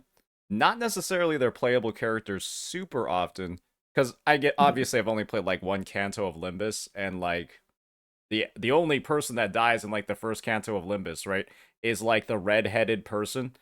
Her death is crazy, by the way. It's like, it's fucking absurd, but it's still just an NPC, right? That you develop the relationship to across like the entire quest, but it's still just an NPC. It hits hard, and so I guess you have to like balance like I can't really think of any like super noticeable NPCs that we've been having that would like kind of like fit that role, except maybe like Abby, but it would kind of involve like sharing like the screen time of the quest, the screen time away from the characters. Scar, no.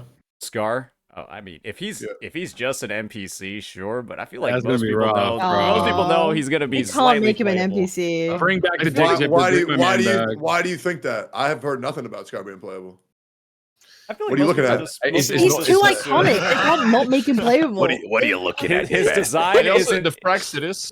It's not the Fraxidus are just, they don't look that good in comparison to a lot of the other character designs. Like, they look kind of cool, but like not nearly as polished. I wouldn't be surprised if most of them ended up being not playable. Actually, I say, dude, we just take Scar and put his fucking head on a stake, bro. Just fucking pop. You Set see an that example. shit, then you realize you've been working for the wrong people. Scar was actually one of the good guys.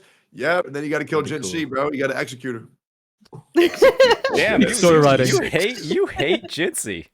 No, You I really like actually GENSHIN? love GENSHIN, but like I just think about like World of Warcraft and like killing what oh god Valerian Varian Ren and then Anduin having to king? take Oh my over God. his place. Yeah, so I think killing the king and then a cataclysm happening where like all of the original zone gets fucked up, and that's why you need the wings to traverse the new areas.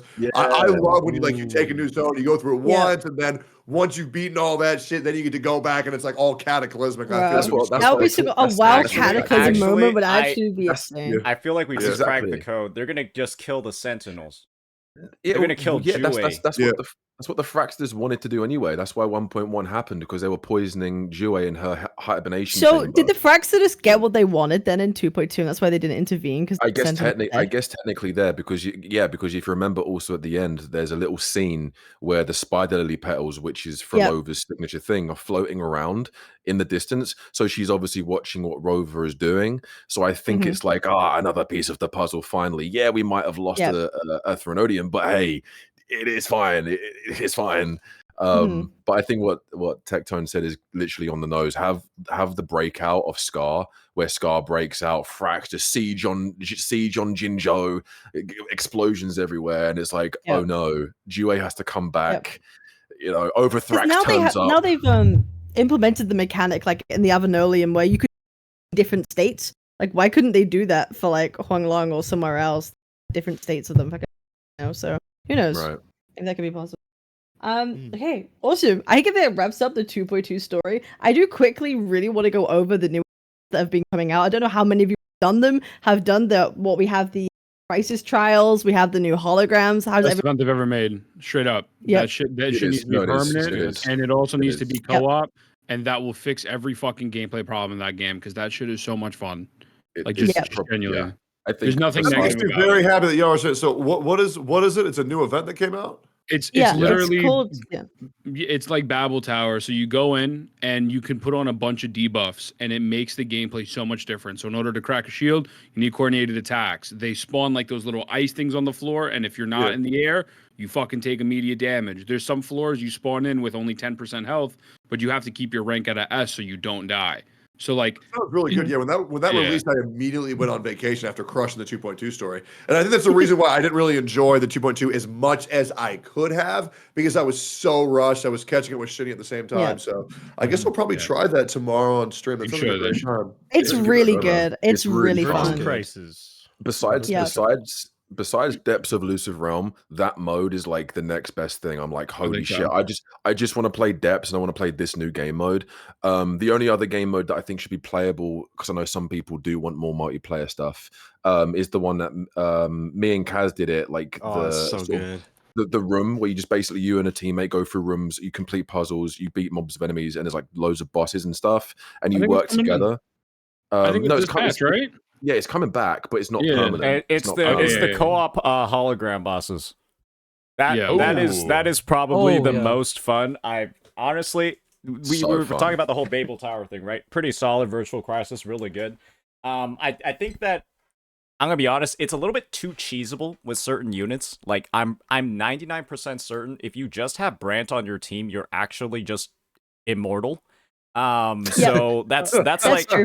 that's That's like so true. yeah. If you Cap, have you're Brant, fine. Yep. you can Hell actually yes. just stay on him and spam the left click button, and you'll clear eventually. Wait, but didn't you say he'd brick your account? Or is that a different guy? Oh, believe me, every person that's built Brant on this call has bricked their account rolling for him. 1,000,000%. All right, raise your No. hand You if think so? Brant killed your tuners. I don't build my Nah, character. Everybody nah. except me I is don't need to lying. build him. I just Every- S6 him instead, everybody so I don't need except to. me is 1,000 just tuners. lying. I'm Holy at shit. 6,000 tuners. You spent No, 6,000 no, no. tuners? No, I have 6,000 tuners. Yeah, I think I I- saw well, like Are you waiting for 6,000. Wuthering Well, Waves 2? Yes, Yep. I am. He's not leveling his traces either. I mean, I don't have a reason to use I've them. got 2,000, and then I Yep. deliberately built the characters that people hate me for. So Yeah, Wait. that's the way to do it. Shut Is up, your brand shut up. You on 250 Wu AR? main over here. Uh, Are you talking to me? Mine is for sure. No, I think it's great fucking mode though. I think that if they make that shit permanent and put it on a bi-weekly rotation, so I don't have to deal with fucking WUWA, because I think that shit is still fucking dog shit. I'd be so happy. Is it bad? I heard they fixed it. Is that not true? They fixed it now. The game mode's just shit. The game mode is just not fun. It's That's not a it. fix. It's just not my good. It's not a fix. My hot take is yes, it feels shit because we don't have a lot of characters, but I also think that game mode is a buff game mode, like 100% a buff game mode. Like if you just don't play the right buffs, you just lose. But like if you play the right buffs, you win easy. Yeah. Are you talking about WUWA or Virtual Crisis? WUWA. WUWA. Yeah, you just have to know what buffs you're good. They basically they overtuned the fuck out of the first reset, where like low key, unless you're like actually like a pro player, you weren't able to get like a passing score, or you had giga invested characters. And then they just toned the difficulty down. I think they made certain mobs CCable. Like the wolves, if you like were to run your Gion and then put him next to the wolves, usually he like spins up and sucks in the smaller mobs, right? They won't move. Bro, they were basically CC immune and they had no break bar. So you actually were just up to the whim of RNG and what the mobs decided to do. They removed that. They're CCable now. You get more points for clearing certain waves. And it got way more accessible. But like, yeah, they still have like some problems with the AI of like the fucking chops, right? The second they spawn, they're just like immune for fucking 4 seconds. They start like going further away. You're just like, what the fuck even is this? Just doing the There was shitty nothing limbo. that pissed me off more. Getting like a perfect rotation. You clear all the mobs and you're like, oh, I smoked that. Only to pan left and see one of those fucking chops at the edge of the map. Like, still backing up, buddy. It's just like, oh my gosh. I got so tilted doing that. Oh my gosh.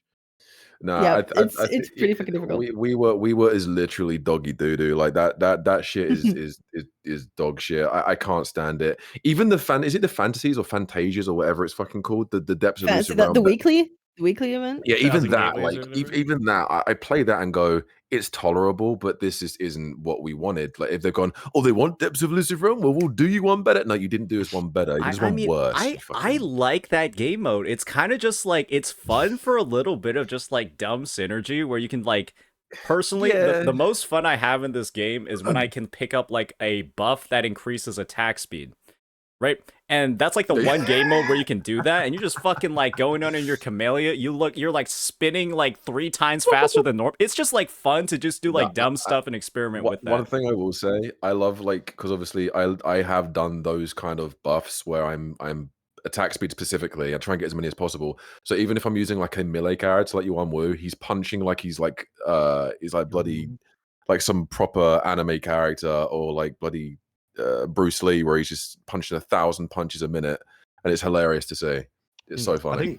I think some of the best like game modes as well, like in terms of events, is the ones where you just be silly. Like you don't have to be like some of them are good if it's like really hard and things, but some of them as well where you just like fuck about and find out. Because as Amethyst said, you know, we played the co-op one and we were there running like full Carlotta teams, and then we'll try, okay, let's do all fucking Zhejias or something like that, and it'd just be funny to see what could have happened. And obviously, you know, we die like halfway through the floor, but it was still quite funny because, you know, we got bodied.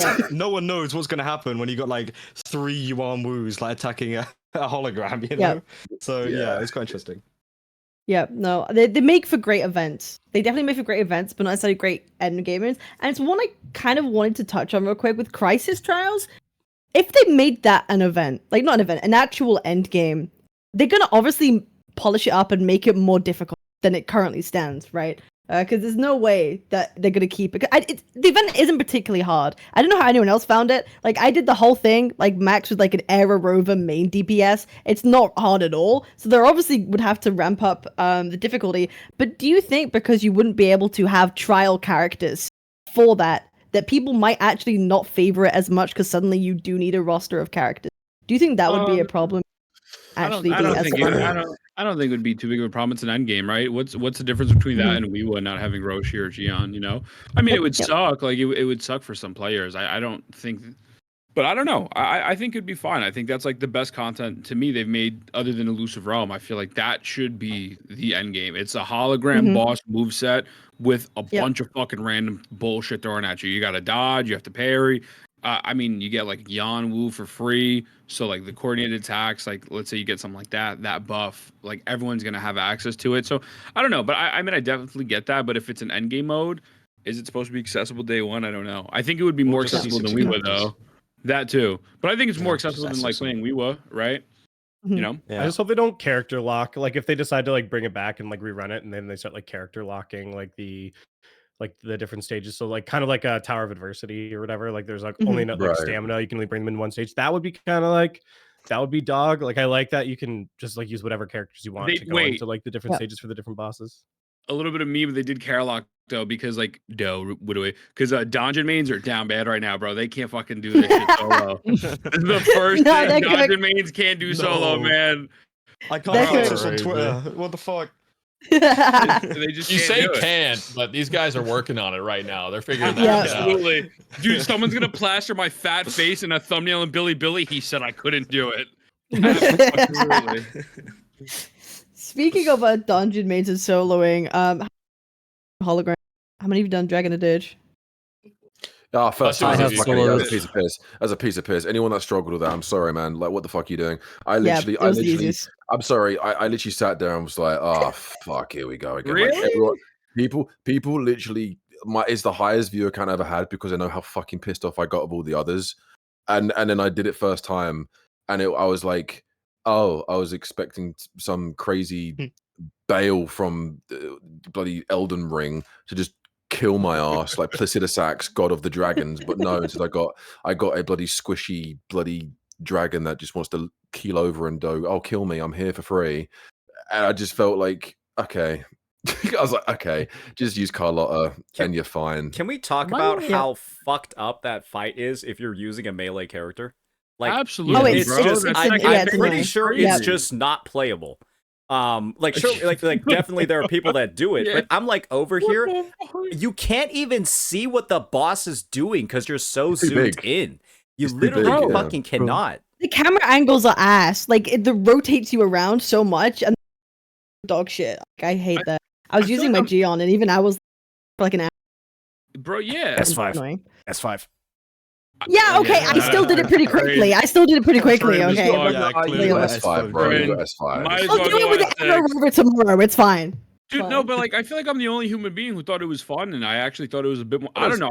I found that more challenging than Hikari. Maybe I'm just fucking stupid because I only cleared it like 3 times. And I haven't touched it since. I don't know. I thought it was more annoying. Straight up. Are you skunked? Are you skunked? Are you skunked? I think you thought Hecate was easier than Dragon of Squish. That's wild. That's an insane take, though. I will say. Say back me up. He's gonna say anything that's happening. I think with the fucking dragon.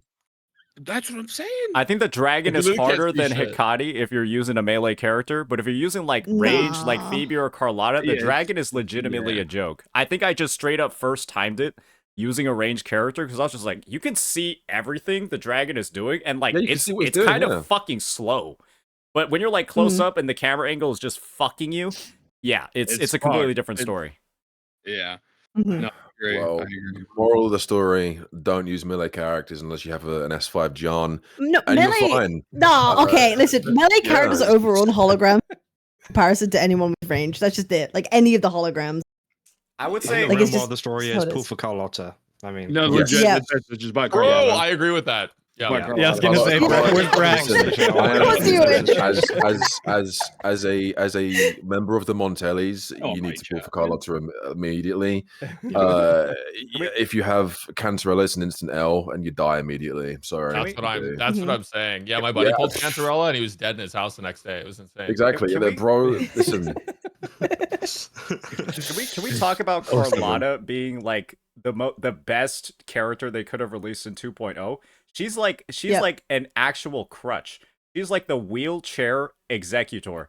I have never seen a character so easy to fucking play and reach her full damage. But I feel like you have to actively try to fuck up using Carlotta. She's like the perfect unit to like release in 2.0 because with her, you can basically clear all the content in the game. You can, no, easy with ease. With ease. She's good at everything. People thought she'd be shit at WUWA. She's actually pretty fucking good, turns out. Good. So like, she's just crap for everything. I mean, I don't think I remember people were saying how like before Carlotta, everyone was saying how busted Jinshi's hyper beam attack is, brother. As soon as Carlotta came out, I was like, yeah, I'm sorry, not even Jinshi can keep up with this kind of damage. I don't Like, want to play with you anymore. Yeah, it's like, I don't want to play with you anymore. Like, it's one of those things where it's like, you're just not beating this girl. You're just not beating this woman. Unfortunately, she's just clearing everything. She sneezed on an enemy and they die. Like, come on. Yep. You know. Carlotta's pretty fucking cool. Yeah, she's dope. Okay, She's awesome. dope. So that's really all I have to wrap up for Crisis Trials. We've done Dragon and Dirge. We talked about WUWA. The final thing I want to talk about before anniversary predictions. Anniversary predictions for 2.3. What do you think is going to happen? I can't speak on this. We Lamborghini. You're not allowed. You're not allowed. It's not allowed at all. Brax, PM me. Get the fuck out. Get the fuck out of here. Brax is dreaming. I'm not gonna lie to you. I've keeping had my expectations quite low. a few dreams. I'm just keeping my expectations low. I think at the end of the day, I think everyone's focused on free rewards. I'm not even trying to be funny when I say this. I just want content. Like, I just want them to bring back Elusive Realm. Fucking give me 30 pulls and give me Elusive Realm, and I'm satisfied. I don't care. And give me Super Saiyan Zani, and I'll be fine. I mean, you guys are like me, but I think this is like one of the first few times where, like, I'm just not even worried about it. I kind of like don't even care because like I've never been let down by this company yet, and so I just kind of don't care. Whatever I get, I know it'll be good enough, so I'm just not even worried about it. I literally have not given it a single thought. I already know what the thumbnail of the live stream coverage is going to be. It's just, or the title of my video is just going to be called "The Best Anniversary in Gacha Game." I already know it's going to be. It literally is the best. It's already ready to go. We're talking about a company that gave us presets 8 months into its release. When there's another game that people have been raving about presets, and we're waiting still. If you're still playing that game. When is that live stream for the anniversary? I don't know. I don't think they haven't announced the date. It has to be. It has to be soon. It's is probably going to be announced around the time where Shorekeeper's Banner is starting, because Shorekeeper's Banner is only like 10 days, right? And because this is the shortest patch. This is the shortest patch. Wouldn't it be next week? Right? Because the Steam launch is on the 24th, right? So wouldn't the patch live stream be next week? No, or am I big bugging? I don't know. I think that because obviously when we got the last live stream, they said this is going to be the shortest patch yet because they really want to push and make a big celebration for the anniversary.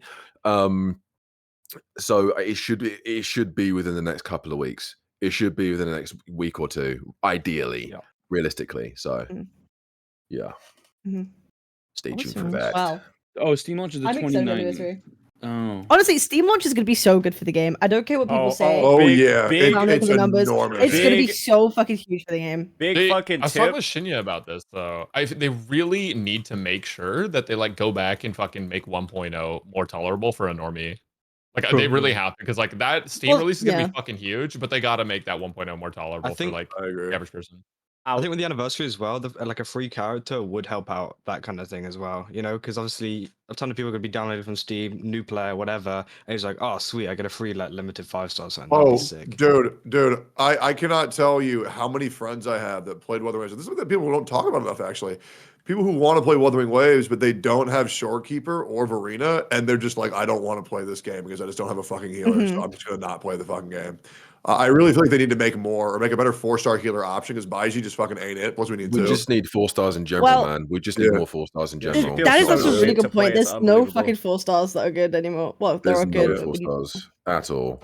And but also, like, Dungeon mains would like to have a word with you, Cap. No, in terms of like healers and supports, Kuro's doing this thing where they're integrating DPSs with healers and support at the same time. There is no like dedicated healers really that they're making anymore. Well, you could count Shorekeeper, but right now every new character we're getting can heal. Every new character can heal. At this point, healing's going to be in so many kits of the characters coming up. It's like you don't want to have to pull for a specific healer anymore. Yeah. That'd be question. Cool. Hold on. There was that like free character selector that they gave away after all the issues with 1.0. Is that still going to be valid for? That's valid. It's valid until May something. I believe until May 19th of this year. Is it May 19th? Sure. I thought it was May 23rd but it might be May 19th. But until basically within the few days of what was original launch, that's when it's valid too. So if your Steam players are going to be able to have that ticket until end of May, really. So I was going to say people could still technically like pull Verena. Yeah, if it ends up being like something free from like the anniversary, like new players, then like you'd have like the starting banner that you get to roll, you get a character selector, and then hypothetically like a free character or something that people are predicting for like the anniversary. Like new players would basically, or new Steam players, be able to walk in with like, you know, at least 3 characters, like 5-star characters, like right out the gate on a new account, which is like, is something. I know a lot of them have fallen off in terms of like, you know, whatever meta. Oh, Verena's still goaded. Just pick Verena and you'll be all right. Verena's good. Yeah. I mean, Yeah. I Problem still is am that cruising people, with people Verena. don't know that though. You know, like when you get these selectors, you don't know what Verena does. And to a lot of people, she's just some fucking ugly ass little kid. And so Mate, they're just I- not gonna I pick hate her. her. Like, Yeah, like, she looks so No. fucking dumb. People are She's gonna pull already the dumbest Calcaro and then compared break to their the game. account. Yeah, no, Yeah, I gotta mean, make looks videos. so Pulling fucking Calcaro Yeah. is actually one of the worst fucking things you can probably Yeah, do. with it's that terrible. selector. That's what I That did, is- and I Yeah, don't no, regret it because he's a fucking man. But like, if I was Hey. a new player, It'd be like, I'd be who's the miserable right now. fuck using that? Hey, I mean, it was literally my 5-star selector. I Oh, yeah. I Same. took Calcharo. Yeah, same. I have Yeah, no same. I mean, regrets. a- He's a the lot of- only reason I play this game. A lot of people did it because I mean he's Yep. he's pretty fucking He's fucking awesome. he's fucking At bad. that point, you should True. just roll right But now. this is what I He's also think unexpected. Kuro's gonna do. I really do think that they're probably gonna be one of the first companies that's gonna like in like a game of this volume actually put in like the leap system, the upgrade system, where they take the older units, add like Or they buff you them. know like a new module or something to them that just changes their kit a little bit and then just makes it makes it a lot better. Yeah, they do it in PGR. Honkai Really? Impact I didn't 3 know did it. that. I Holy feel like they're shit. gonna do it in WUWA at some point. Well, yeah, I Oh, think yeah. characters like Calcara need it. It's like you look at that guy and you're like, what? This Virgil, So sick. like He's Final Sephiroth. Fantasy, He's fucking Sephiroth. Yeah, it's like Sephiroth, Yeah. Sephiroth Virgil fusion looks badass. He has an install super where he transforms. He has a stand. He's like It's the so most. sick. It's the most, bro. I remember when I first fucking saw that guy, I was like, "Oh my, that's my pick. That's my pick." And then when I played the game, I was like, Oh, he's not in the story and he sucks ass. "Yeah." Oh. It's like, and then I was like, "Oh, so I wasted my pick. Oh damn, I should have picked the garden baby. Then- oh shit." Well, they give you a free- They give you a free Honestly, no. thing, yeah. Everyone that knows me knows how much I fucking hate that garden baby. She's If they go, terrible, bro. Yep. She's fucking terrible. Just use Verena, and it's like, shut up, man, shut the hell up. Don't use the garden baby. Oh, one I'm thing not I want that optimistic for leaps, though. I'm gonna be honest. You're Like, not? I know they have done it before in their previous titles. Like, so that's what that's what like the like ascending the characters, so like to change their kit is called leaps in PGR. But they've like moved away from kind of like some of their like methodology for like approaching gacha games, like between Wuthering Waves and PGR. That like, I'll be honest, I'm not holding my breath on that. I think it would be awesome. I would love for them to do that, but I don't think it's gonna go that direction personally. One thing that is a bit of a tangent, but is related to the anniversary and the Steam release is I don't know how many of you guys, I personally have a Steam account that I made back in like fucking 2007, 2008, 9. Yep. And Yep. if you've been playing games like CSGO, Dota 2, Team Fortress 2, all that shit, I know I fucking sound like a grandpa right now, but like you have like the Steam market and stuff where you can like sell the chests, sell the equipment, all that. Yeah. And that money that you have from all of like the old games that you probably quit, you can straight up just turn that into like Steam wallet money that you could probably spend on WUWA. I'm probably gonna do that then. I'm probably Yeah, gonna do so, that. like, I'm I've gonna do got, that then. like- Sending the CS:GO knives for fucking. I mean, Yeah, like you could turn your crazy. CS:GO knife, your Your Karambit $350 fades knife. into fucking Shogiba. Yeah, No. It's technically free to play. You're not putting money in the game. Yeah, right. Because Oh. You're fine. I mean, would you still be considered free to play if you did that? Right? You're just turning one game's goods into another. You grinded it in those games. To trade, you're trading it in. You're just, My, I'm just my trading Team in this Fortress nice. 2 $3 shotgun bought me half a pull. But yeah, just something to keep in Awesome. mind if you're somebody, you know, like me that has like those old ass fucking accounts and that big ass Steam inventory. Because I'm not gonna lie, my shit's been like rotting there for years. At So this what you're point. telling me, Ian, you're gonna be getting an S6 Zani and an S6 Chiacona. That's what you're telling me. Bro's pulling out the wallet. Yes, sir. Act like that Steam wasn't happening stocks. anyways. Now we'll I do S0R1s on like most characters. The only character I've pulled dupes for is Carlotta because I was just like, well, Same, this character's a same. fucking handicap anyway, so who cares if I have sequence nodes on her? Melt everything. Awesome. Does anyone else have any final anniversary waves or real good? Nah. Yeah, like, I just want to know. I wanna- EOS, that's true. Oh shit! I want to know who out of the two new characters, who does everyone excited for most? I think we know Zanny. most of the answers. Zanny? Zanu. Yeah, Yeah. because as soon as I saw that drip marketing and I saw that golden hair in the background, I was like, Malvika, who? Get this bitch off the plane. And then I was like, Super Saiyan? Listen, any install supers, any sort of transformations at all, I'm an animation whore, okay? If it looks good, I'm like, okay, cool, I'm sold. The tie like wrapped around the hand and everything Oh, looks so clean. That needs to go, bro. Dude, and her taking off her jacket so you can, well, that was awesome. really good call. I think that was I think that was the best part of it. Well, no. Oh yeah, absolutely. Wuthering Waves copied Zelda Zone Zero. Well, at least now we know that, like, if there's no tacit mark visible, it could literally just be, like, under their clothing. And then I guess they'll just take their clothing off. Right? Because we all see, like, Zani's is, like, true, right... that's like, true! It's, like, right fucking here, like, on her shoulder blade, right? Yeah. In the splash But it art. goes down So diagonal, right? it It goes could to, literally like, be anywhere yeah. for any unit. She's like, time to get serious, rips off the fucking jacket. Transforms. That button finally gives way. It's just like, oh shit. Things are Go getting in the serious. direction where if we can have a tacit mark on the tongue, one day we will have the tacit mark between the boobs, and that's going to be insane. Isn't that already Camellia? Yeah, I think it's Camellia, no? Yeah, It only has a tacit mark between her. Well, she didn't have boobs. She's like, yeah. Cantarella is elephants in the room. Yeah. Yep. Oh, bro, a tram stand one? That'd go crazy. No, oh my god, no. I just can't think of anything worse. No. I can't think of anything worse. Oh my No, I'm good. No, I'm good. I'm good. I'm please, good. no. I Well, don't want that. I think that kind of wraps up everything that we yap about by two. Anyone has anything to add? No final thoughts. No final thoughts on anything. 2.2. Everyone should go play WUWA. You should all go play the absolute peak cinema. I hate using that term actually. Peak cinema. I think it's kind of dumb, but great patch overall. I think we'd all agree. A pretty good patch. A pretty good. Would you say that continuation. if you don't like the quality of life exploration, yet you pull a Carlotta, you're a hypocrite? Oh no! Oh no! 25% flight stamina reduction. Oh my god! What do you mean by that? I think Yes. you're bullying me. That's what I think. No, I think. What do we bully? What do we bully? No, leave him alone. Look, if you can just all you got to do is admit you're a hypocrite and move on. Okay, don't say I'm not pulling the character now because you've been cool. Okay, let's you know, it is what it is. I will say, Right. as a C6 Cantarella owner, I have You never son of a used her. bitch. I have never used that You passive a fucking single hypocrite. fucking time. You, Nope. yes, you How have. could You you? have And off So that's- stream. legit. Off stream. I don't even know where I would have to go use that because I just never. And Where like do you swim in WUWA? and- Where do you dude, swim? Every Where? every swimming zone, I tried to use it, and then it said, "Go back and use the boat." And I'm like, all right, well, The boat's faster than her. The boat doesn't have fucking stamina. It's just better than her. And I'm just like, I was just thinking about it, right? Somebody was like using like the implementation of flight or how it's not in 1.0 to talk about like, oh, this is why Cantarella's passive is bad.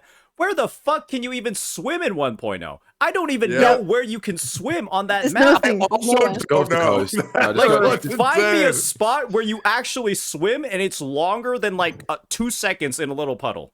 The Black Shores is called the Black Shores for a reason. Is what I Actually, read. in the main Actually, hub, That's in the true, main Black hub, Shore. yeah. I've In the main hub, actually you'll been get to the the shit Black out of Shores. If you look at the Black Shores forget. map, sorry, Amethyst. No, go on after you. Go on after you, I was please. gonna say, please. you look at the Black Shores map, it's all one connected landmass. Yep. The entire Yeah. thing. There's actually no spot where there's a big gap of water. There's one island in the Black No, that's Shores in like Tethys Deep, and the only way to get to that island is, I guess, use Cantarella or just click the fucking interactable, where you go on like a surfboard Yep. that goes 30 times faster than her, Yeah. and that's how you I'll get just to use the my island. peeb. No, if you have Shorekeeper, I'll you're a just hypocrite PB. because she can transform into a butterfly and pick up every bit of the material That's as the possible. most useless fucking thing in the Dude, game. it's so bad. It's so bad. I don't know it's what was the unbelievable. point of Legit, it. it's fucking terrible. I hate it. It's like It's- you think it would be good, but it's fucking worse than walking. And then it's like, why did they even put this in the game? I remember, Isn't there I exactly remember that- trying to like pick shit up with it, and I would just end up But going I- in like a circle I- around the thing I was trying to Yep. pick up for like 10 You, seconds. You got that one guy, but I want to look like a beautiful butterfly. You know, just Yeah. going around the map. Just Isn't there an echo that does that though, or the echo mines ores? Some shit. There's an echo that There picks is shit an up echo that for mines you. ore, yeah. Yeah, it picks shit up for you. And Yeah. if you want to go Oh, fastest, before that, it was bloody Inferno Rider. Just get on the motorbike, be Ghost Rider for like 5 seconds. It's fine. Yeah, but now it's Phoebe, right? That's the one people usually go to for cute. It's like, oh well, Phoebe can like fly for all time or glide. Like, that one's really dumb, but that one's really dumb because it consumes your actual stamina. So like once you're done with the flying things, you can't actually like physically like run anywhere. You have to like wait for it to recharge. It's like but you don't Like, need to run anywhere. Rider build. You go across half the map. Reversal mixing. And I will say, I do think Peeb is infinitely worse than Carlotta in terms of quality of life exploration. Like I did exploration from Mount Huang Long and I stopped because I hated it so much. But then I got Peeb and bro, I crushed that shit in like an hour. So easy. It is fucking nuts if you know how to use like because it's not 2 charges you can use. You can actually use like I think you can use 6. I think if you it's 10 total. Yeah, it's like 10. bro, it's so good. Shit. It's some crazy shit. One thing I will say about using Phoebe for exploration is that you have to use Phoebe for exploration. That character might as well not fucking exist if you don't have Spectra Rover on the team too. You're just not doing any fucking damage. And so it's almost like a trade-off to me where it's like, yeah, you'll be able to use your broomstick, but you basically don't have a team slot on your team. Because like unless you're gonna put Spectra Rover on, she's doing nothing. Yeah, she's doing like 10 damage. I think Zany will be good with Peeb based on what the character looks like. I would assume. Yeah. I was getting the same feeling. Yeah. Because they're white and like white equals Spectro, right? Yeah. Do you think that this is actually like? Do you think it's a little bit maybe like not an issue, like something going forward of like now we're approaching an era of Wuthering Waves and character and team building where like we actually have to like niche down a little bit, right? Now we have to do the Spectro with the Spectro teams and Aero with the Aero teams. Usually we could mix and match characters, but now we have to pull very specific things to work. Do you think that's a good thing? Is it like too Genshin-like? What do you think people feel about it? That it is going in that direction, but I don't think we're there yet. But I would say specific characters made for specific people is always bad for me. I'm not a fan of that, but I don't think we're that far gone yet. I've been able to pretty much use whoever I want or anything. Do you not think with like negative status effects, right? Like error erosion, spectro frazzle, like it kind of is like about to be here. I will say that I don't think it's a huge issue as long as the Rover main character is able to enable the archetypes by themselves. But I do see an issue with, Spectro Rover is currently the only way to make Phoebe actually do meaningful damage, right? In the game currently. And the issue is with that is that if you're trying to use Arrow Rover or Havoc in like maybe like the TOA or something, you might not have the ability to use the Spectro Rover version. And so, I mean, they kind of teased it off, right, during the 2.2 main story quest in the final fight, where you're switching between all 3 versions of Rover. That was actually like, hey, we're using trial units. That was the most fun I've had using trial units in my fucking life, right? You're just outroing and introing to yourself and just comboing and shit. Amazing, right? I would love to my perfect form. It's so cool. I would love them to just fucking like make each version of Rover separate. Give them all separate energies in the TOA. Just make them all usable at the same fucking... Let us fucking go into the TOA or WUWA or Crisis, any of these modes, with just all 3 versions of Rover. Just go for it. And then, like, give them, like, different weapons and shit, all that, too. Whatever. And then that would solve the issue of, like, the archetypes being locked behind certain units interacting together, because you'd always have the free version available to support the archetype. Like how it's Spectro Rover for Frazzle and then Arrow Rover for Erosion, right? But if you do end up in a situation where, the free-to-play unit that's shared between all 6, 7 of the attributes is the only way to enable it unless you pull, then I think it becomes a problem. I think that also plays into his character, though, as being like the MC. Like him being powerful, it fits completely into his too. Sorry, Connor.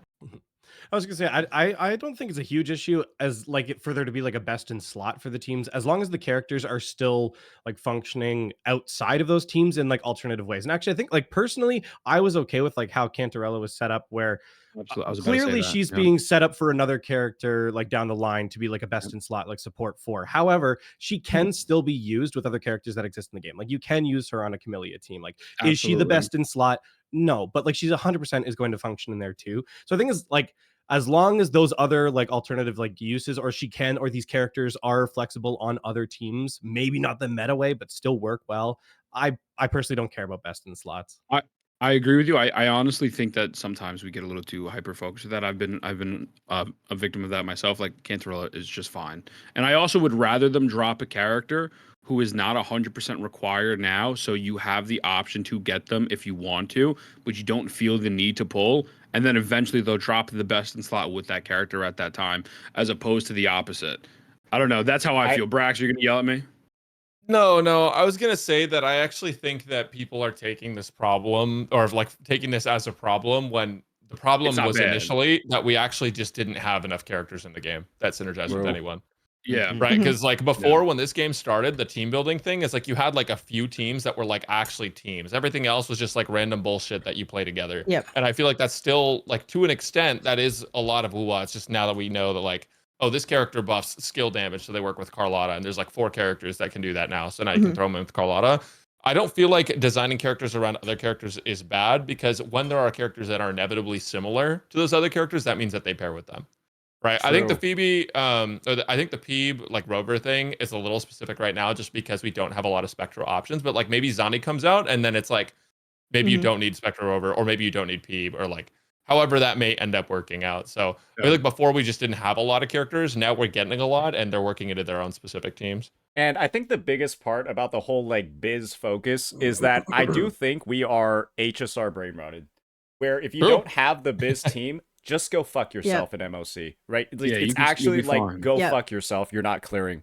And the thing is, WUWA's endgame and like WUWA's power creep and HP inflation. We've looked at the data. HP is up 8% from version 1.0 of the game in the TOA. Ooh. 8% from 1.0, which is like it's fucking terrible, right? ZZZ going from ZZZ's 1.4 to 1.6. 41% HP increase in Shield defense. Yep. In less than 2 patches, a 41% HP increase in ZZZ.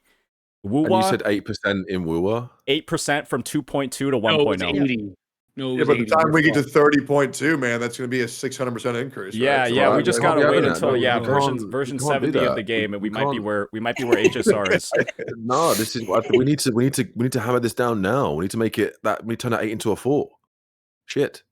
Yeah, it's just it's every team's kind of viable. Like any team 10, that would have been viable in 1.0, 1.3 is still very viable now, and I think that's the point, right? Like no one's gonna be struggling anytime soon. And the thing is, people are still like soloing the content. People are running like 2-person teams at like S0 R1, and they're clearing with like 30 seconds left, right? And at that point, to like that degree of like flexibility in the teams you can run, and like the amount of like investment you have on the characters, it's just there's no need to ever have a biz in this game. It's just nice because you'll be able to see higher numbers, but that's really all it's functionally for. There's no need for any biz team for any content in the game currently, but you can't say the same in other titles. And I feel like that pressure that you feel to pull for biz, that pressure to like combat the power creep, is so apparent in the other games. It's just like bleeding into WUWA, and that's kind of like where I think that whole biz focus and that biz mindset comes from. But there's just literally no need for it in this game, at least in the present state. I feel like a lot of people were bitching about that with Whimpering Waste, though. I feel like even a lot of people in this call were bitching about Whimpering Waste and like needing the right characters and stuff for it at that point. But maybe that's been fixed with the research. Not me, bro. What I was doing for WUWA was like, why the fuck are we making a game mode where all the enemies do is just run away and you got to chase after them? I thought that shit was so fucking lame. Yeah. I wasn't worried about meta teams or any of that shit. I just think the programming was bad for that. I've been told they made the mobs a little bit more aggressive, but I haven't tested it since. I want to say something because of endgame meta. So I don't know the exact data on the HP inflation. I would have to look it up again. But 8% sounds very low, especially because the very first TOA like was significantly easier because you literally could not have like fully built units within time. So that boss must have been easier. Like it must have had significantly lower HP, so you could actually clear a TOA because people just didn't have the time to build units in 1.0. And the second thing is, even if you argue from the point of HP inflation, TOA is getting harder. And there's one significant reason for that, and that is for anyone that has played 1.x TOA, you used to have 30% attribute damage extra. that's not the case anymore. You're playing, if you don't use specific element units, you're playing at a 30% damage disadvantage unless you have the unit for the buff that is going on in middle tower. Now, I will praise Kuro for one thing. Is it necessary to run specific units to clear endgame? No. You can easily do it. It is not necessary. But HP inflation, even if for some reason the 8% is actually true, is still there because, well, HP was not maybe added, but damage was taken from us. So, yeah, it did get significantly harder than it was at release. But at least the game is easy enough that pretty much everyone can clear it with any unit they wish to, unless the boss is specifically resistant to them. One thing to note, though, when it comes to the actual 8% that I talked about, Selkie, is that we know that certain bosses have to have more HP than others, or certain bosses are balanced around being stationary. And one of the bosses we have right now is the fucking Mech Abomination. Bro just spawns in and doesn't move, right? You literally can't miss him with attacks. Versus a boss like the Thundering or Tempest Mephis. Motherfuckers teleporting around everywhere every fucking second, just dodging half your abilities. Those are just gonna have less HP, right, than the Mech Abomination. And so I honestly, half of the HP inflation, that the 8%, I think it's just from the Mech Abomination being in there. And if it was like a different boss that was like more agile, might even be down to like 5 or 6 or even lower. Fair enough. I don't have the data on that, so I can't really argue. But it is fair to say that them adding resistance increases for certain attributes, like I do believe the current one right now is like Aero Fusion, or it's like Aero Electro or something like that, or it's Glacio Electro, and then the preferred elements are like Fusion and Aero. Not the best thing ever. Not the best thing ever. But I will say, they make sure that the resistance decreases match the enemy types on the floors. And so the enemy floors will be a Glacio monster and a Electro monster, and those will be the ones on the resistance, like, debuff list.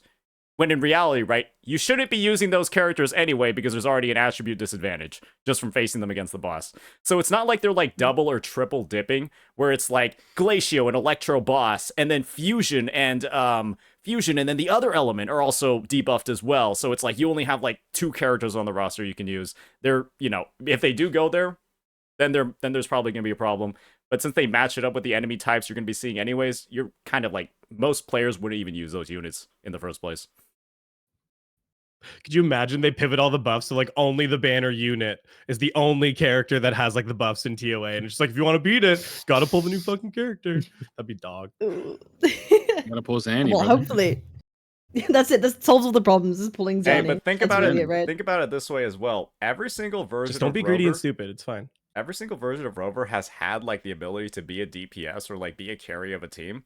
And so functionally, right, by the time we get to the end of the game, you're guaranteed at least, you know, 2 versions of Rover that should be usable. Even with those restrictions. Fusion Rover. Oh, and they're not dog shit like the Traveler from Genshin. Yeah, nobody's using actually them. Usable. Nobody's using them. An actual MC that's worth anything. No, absolutely.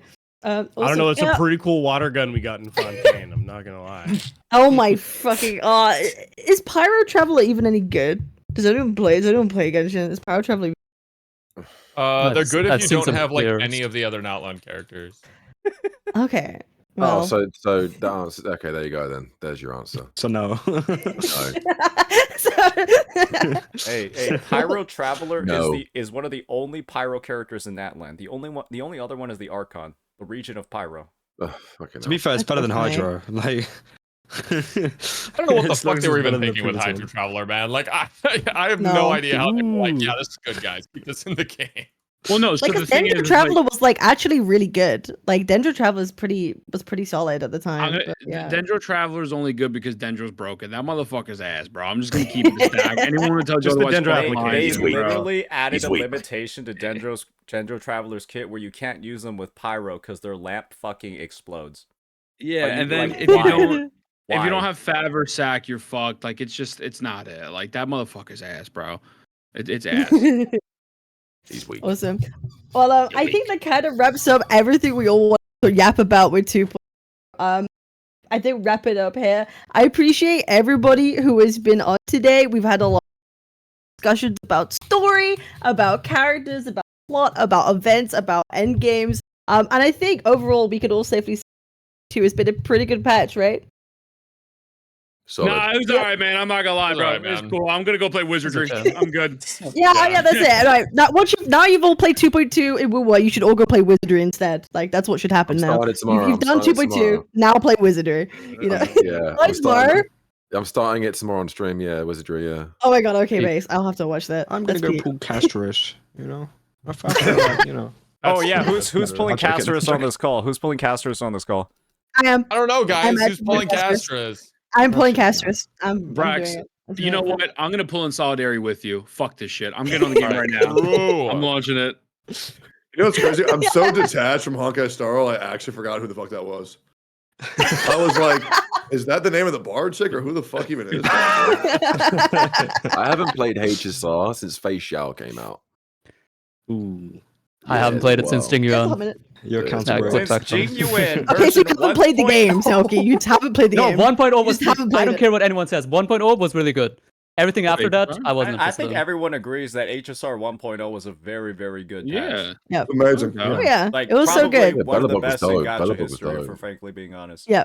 Then they just did Yeah. One of absolutely the most fun. Then they just proceeded to make it worse every single. Yep. Yeah. That's why Correct, Wizardry is the correct. better game. The So if you Genshin want a good Impact turn-based game, needs to be studied. I haven't even played Wizardry. I know it's the better game. You know, Wizardry is one of Gender those. is spreading. Wizardry is one of those games where I like sometimes I like wish I was blind. Then I feel like I would really enjoy it.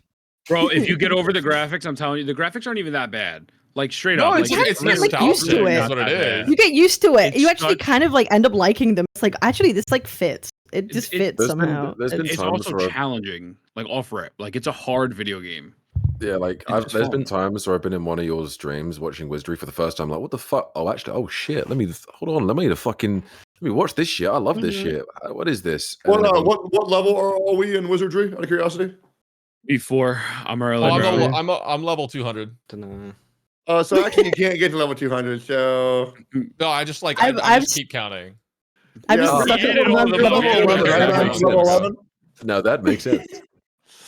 Just want to let everybody know No. here. I am now level 45. So Oh shit. So it is what it Okay, I is, need boy. to get back on the grind. shit. Okay, Is there good ass man game, work, man? shit. Okay. Yeah, one more Tomorrow I'll hunter do the exam. hunter I'm max exam. level, bro. I'm actually fucking stoked. What's the max level? Honestly, in you've Wizardry? kind of like Level sped 60. through that so quickly. 60. Like actually I getting didn't- max no, level so quickly. I did Like not I don't even speed think through Genesis took shit. that long. Like No, I did not. Genesis speed took through months, I shit. think.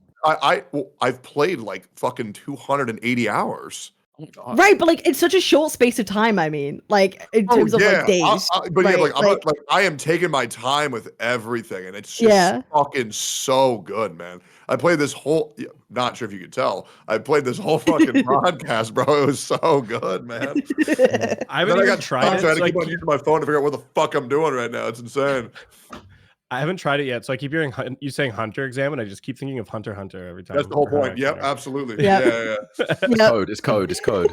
Yeah. No, but it's very good. But yeah, now Have now you- everyone's finished 2.2 Wizardry. Have you done the level 30 hunter exam, Kate? No, I'm doing that tomorrow. You're I'm about to doing get that tomorrow. fucked in the ass. Ah, shit no, is I have Yakitarina and a Boris. Apparently, I'm fine, right? Apparently, If I'm you just play- fine. If you play well. Okay, well, I played perfectly, so it'd be fine. Oh, Don't worry. okay. All Yeah, right, yeah, it'll be fine. Yeah, First yeah, time, yeah, first try, yeah, first try, yeah. first try. Yeah, yeah. Yeah. Oh my god, it's such a fucking nightmare, bro. It's a nightmare. Okay, awesome. Well, I appreciate everybody who's come to Yap today. Thank you. Tap the goat. It's been a lot of fun. Thank you. I hope everyone has the rest of their evening or night. And I appreciate you. And thank you so much. And thank you for coming to Yap. For Appreciate you, 2.2. Cap. Thank you. 07 boys. What's up? Bye. Thank you for the invite. Bye. Bye. Back to formula. Back Wait, to did we- formula. Back to formula. The formula. Anyways. Do we Bye. what? Oh, wait, we're leaving. Yeah. Oh, we all leaving. I'm gonna go I and yap. was gonna I'm check gonna go out to the Toma. chat. Say what you doing. What am I doing? I mean, Yeah. fuck, we're like 4 hours, 30 minutes in stream. We So you're halfway done. Halfway done. halfway done. Yeah, I mean, I had a couple of other links pulled up. I was gonna farm the Paimon VA thing too. I heard she's being a little bit silly. Yo, that shit's crazy. Bro, you know she was threatening to sue my ass. I You heard. used I think I heard you say you used AI. You AI'd Paimon, you son of a bitch. I just like straight up just like didn't do that. And she's just convinced that I did, and I'm like, and then she got to explain to her that I didn't do that. She's like, no, he did. He really did. And I'm like, okay, well, I think I saw the video that she accused you of using, and like in the title it says like AI something, and then like it's by a channel that says like AI something, and I'm pretty sure it's like visible in all the stuff. So it's like it's pretty she's like, well, he's deceiving his audience with this one.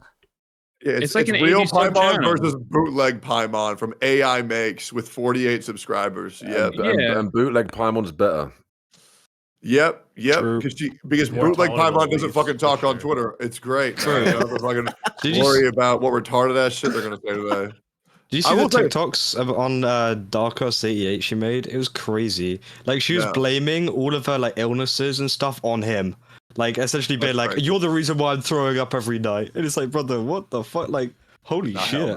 That's so fucking weird. It's like it's fine. You can say that you're stressed out and that's happening, but she was going, "It's your fault." And it's like, what the fuck? That's the same. Oh, hold up. I was about to say same chick, same person. Sorry, guys. I want to accidentally mislabel them again. You know what happened last time. You can't do that. That's you can't do that. You can't do that. Yeah, I said that I didn't like Paimon in game, and so she said he's attacking me. They said that they don't like me, and I'm like, bro, you're not Paimon. Like they're fucking deranged, bro. It's insane. And like that whole mental breakdown on TikTok was so fucking nice with like the mask off moment of, this is how you are. Oh, wait, is that your real name? I just call my Thomas. I just call my Thomas. My full legal name is Anthony Bobogart Thomas. There you go.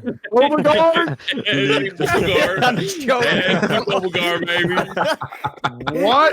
Bro, you're some World of Warcraft villain, bro. Get the fuck out of here. It just blows my mind how these people found a way to make the fucking public perception favor Hoyo in the one time. Oh, I know. That shit is to me the most shocking part. I still believe that she was personally paid by Da Wei to undermine the strike by being as stupid as possible. You almost are not able to like. I don't think anybody could fuck it up any worse than she did. Like genuinely, between them and fucking Kaylee watching this dude saying he bought a house. I don't know, man. When you buy a house, I think you need income to pay it off. So like to me, when you say, "Oh, this who knows? Maybe his wife's the breadwinner," it's like, what the fuck do you know, bitch? What the fuck? Like that's crazy. She's actually his auditor on the side. Yeah, she does Jacob Takadashi's taxes. She looked at the books. Yep, absolutely. When the Paimon VA started like talking about how like getting called out for being a scab, and then had this whole rant of like, "Yes, I am a scab. Shame me. I should be shamed. Like, punish me harder." I was like, "What?" No. They did. They got called out on Twitter, and then they started like in the replies like, "I am a scab. I should be shamed for doing this. Yes, publicly shame me." And I was like, "I think someone's got a humiliation kink." But here's the worst part. Here's the worst part. So people started shitting on them, and another VA came saying, "Well, Paimon's not a scab." It's like, motherfucker, they called themselves a scab. Why are you saying the community's toxic when this is what they're labeling themselves as? It's literally a mark of shame. It's literally a mark of shame to point and laugh at them. Like, how is that not like targeting or anything? It's so dumb. Like, well, boys, I'm gonna go to the gym. Good talk tonight. Dude, you gotta do techie. Bye. All right, peace out, bro.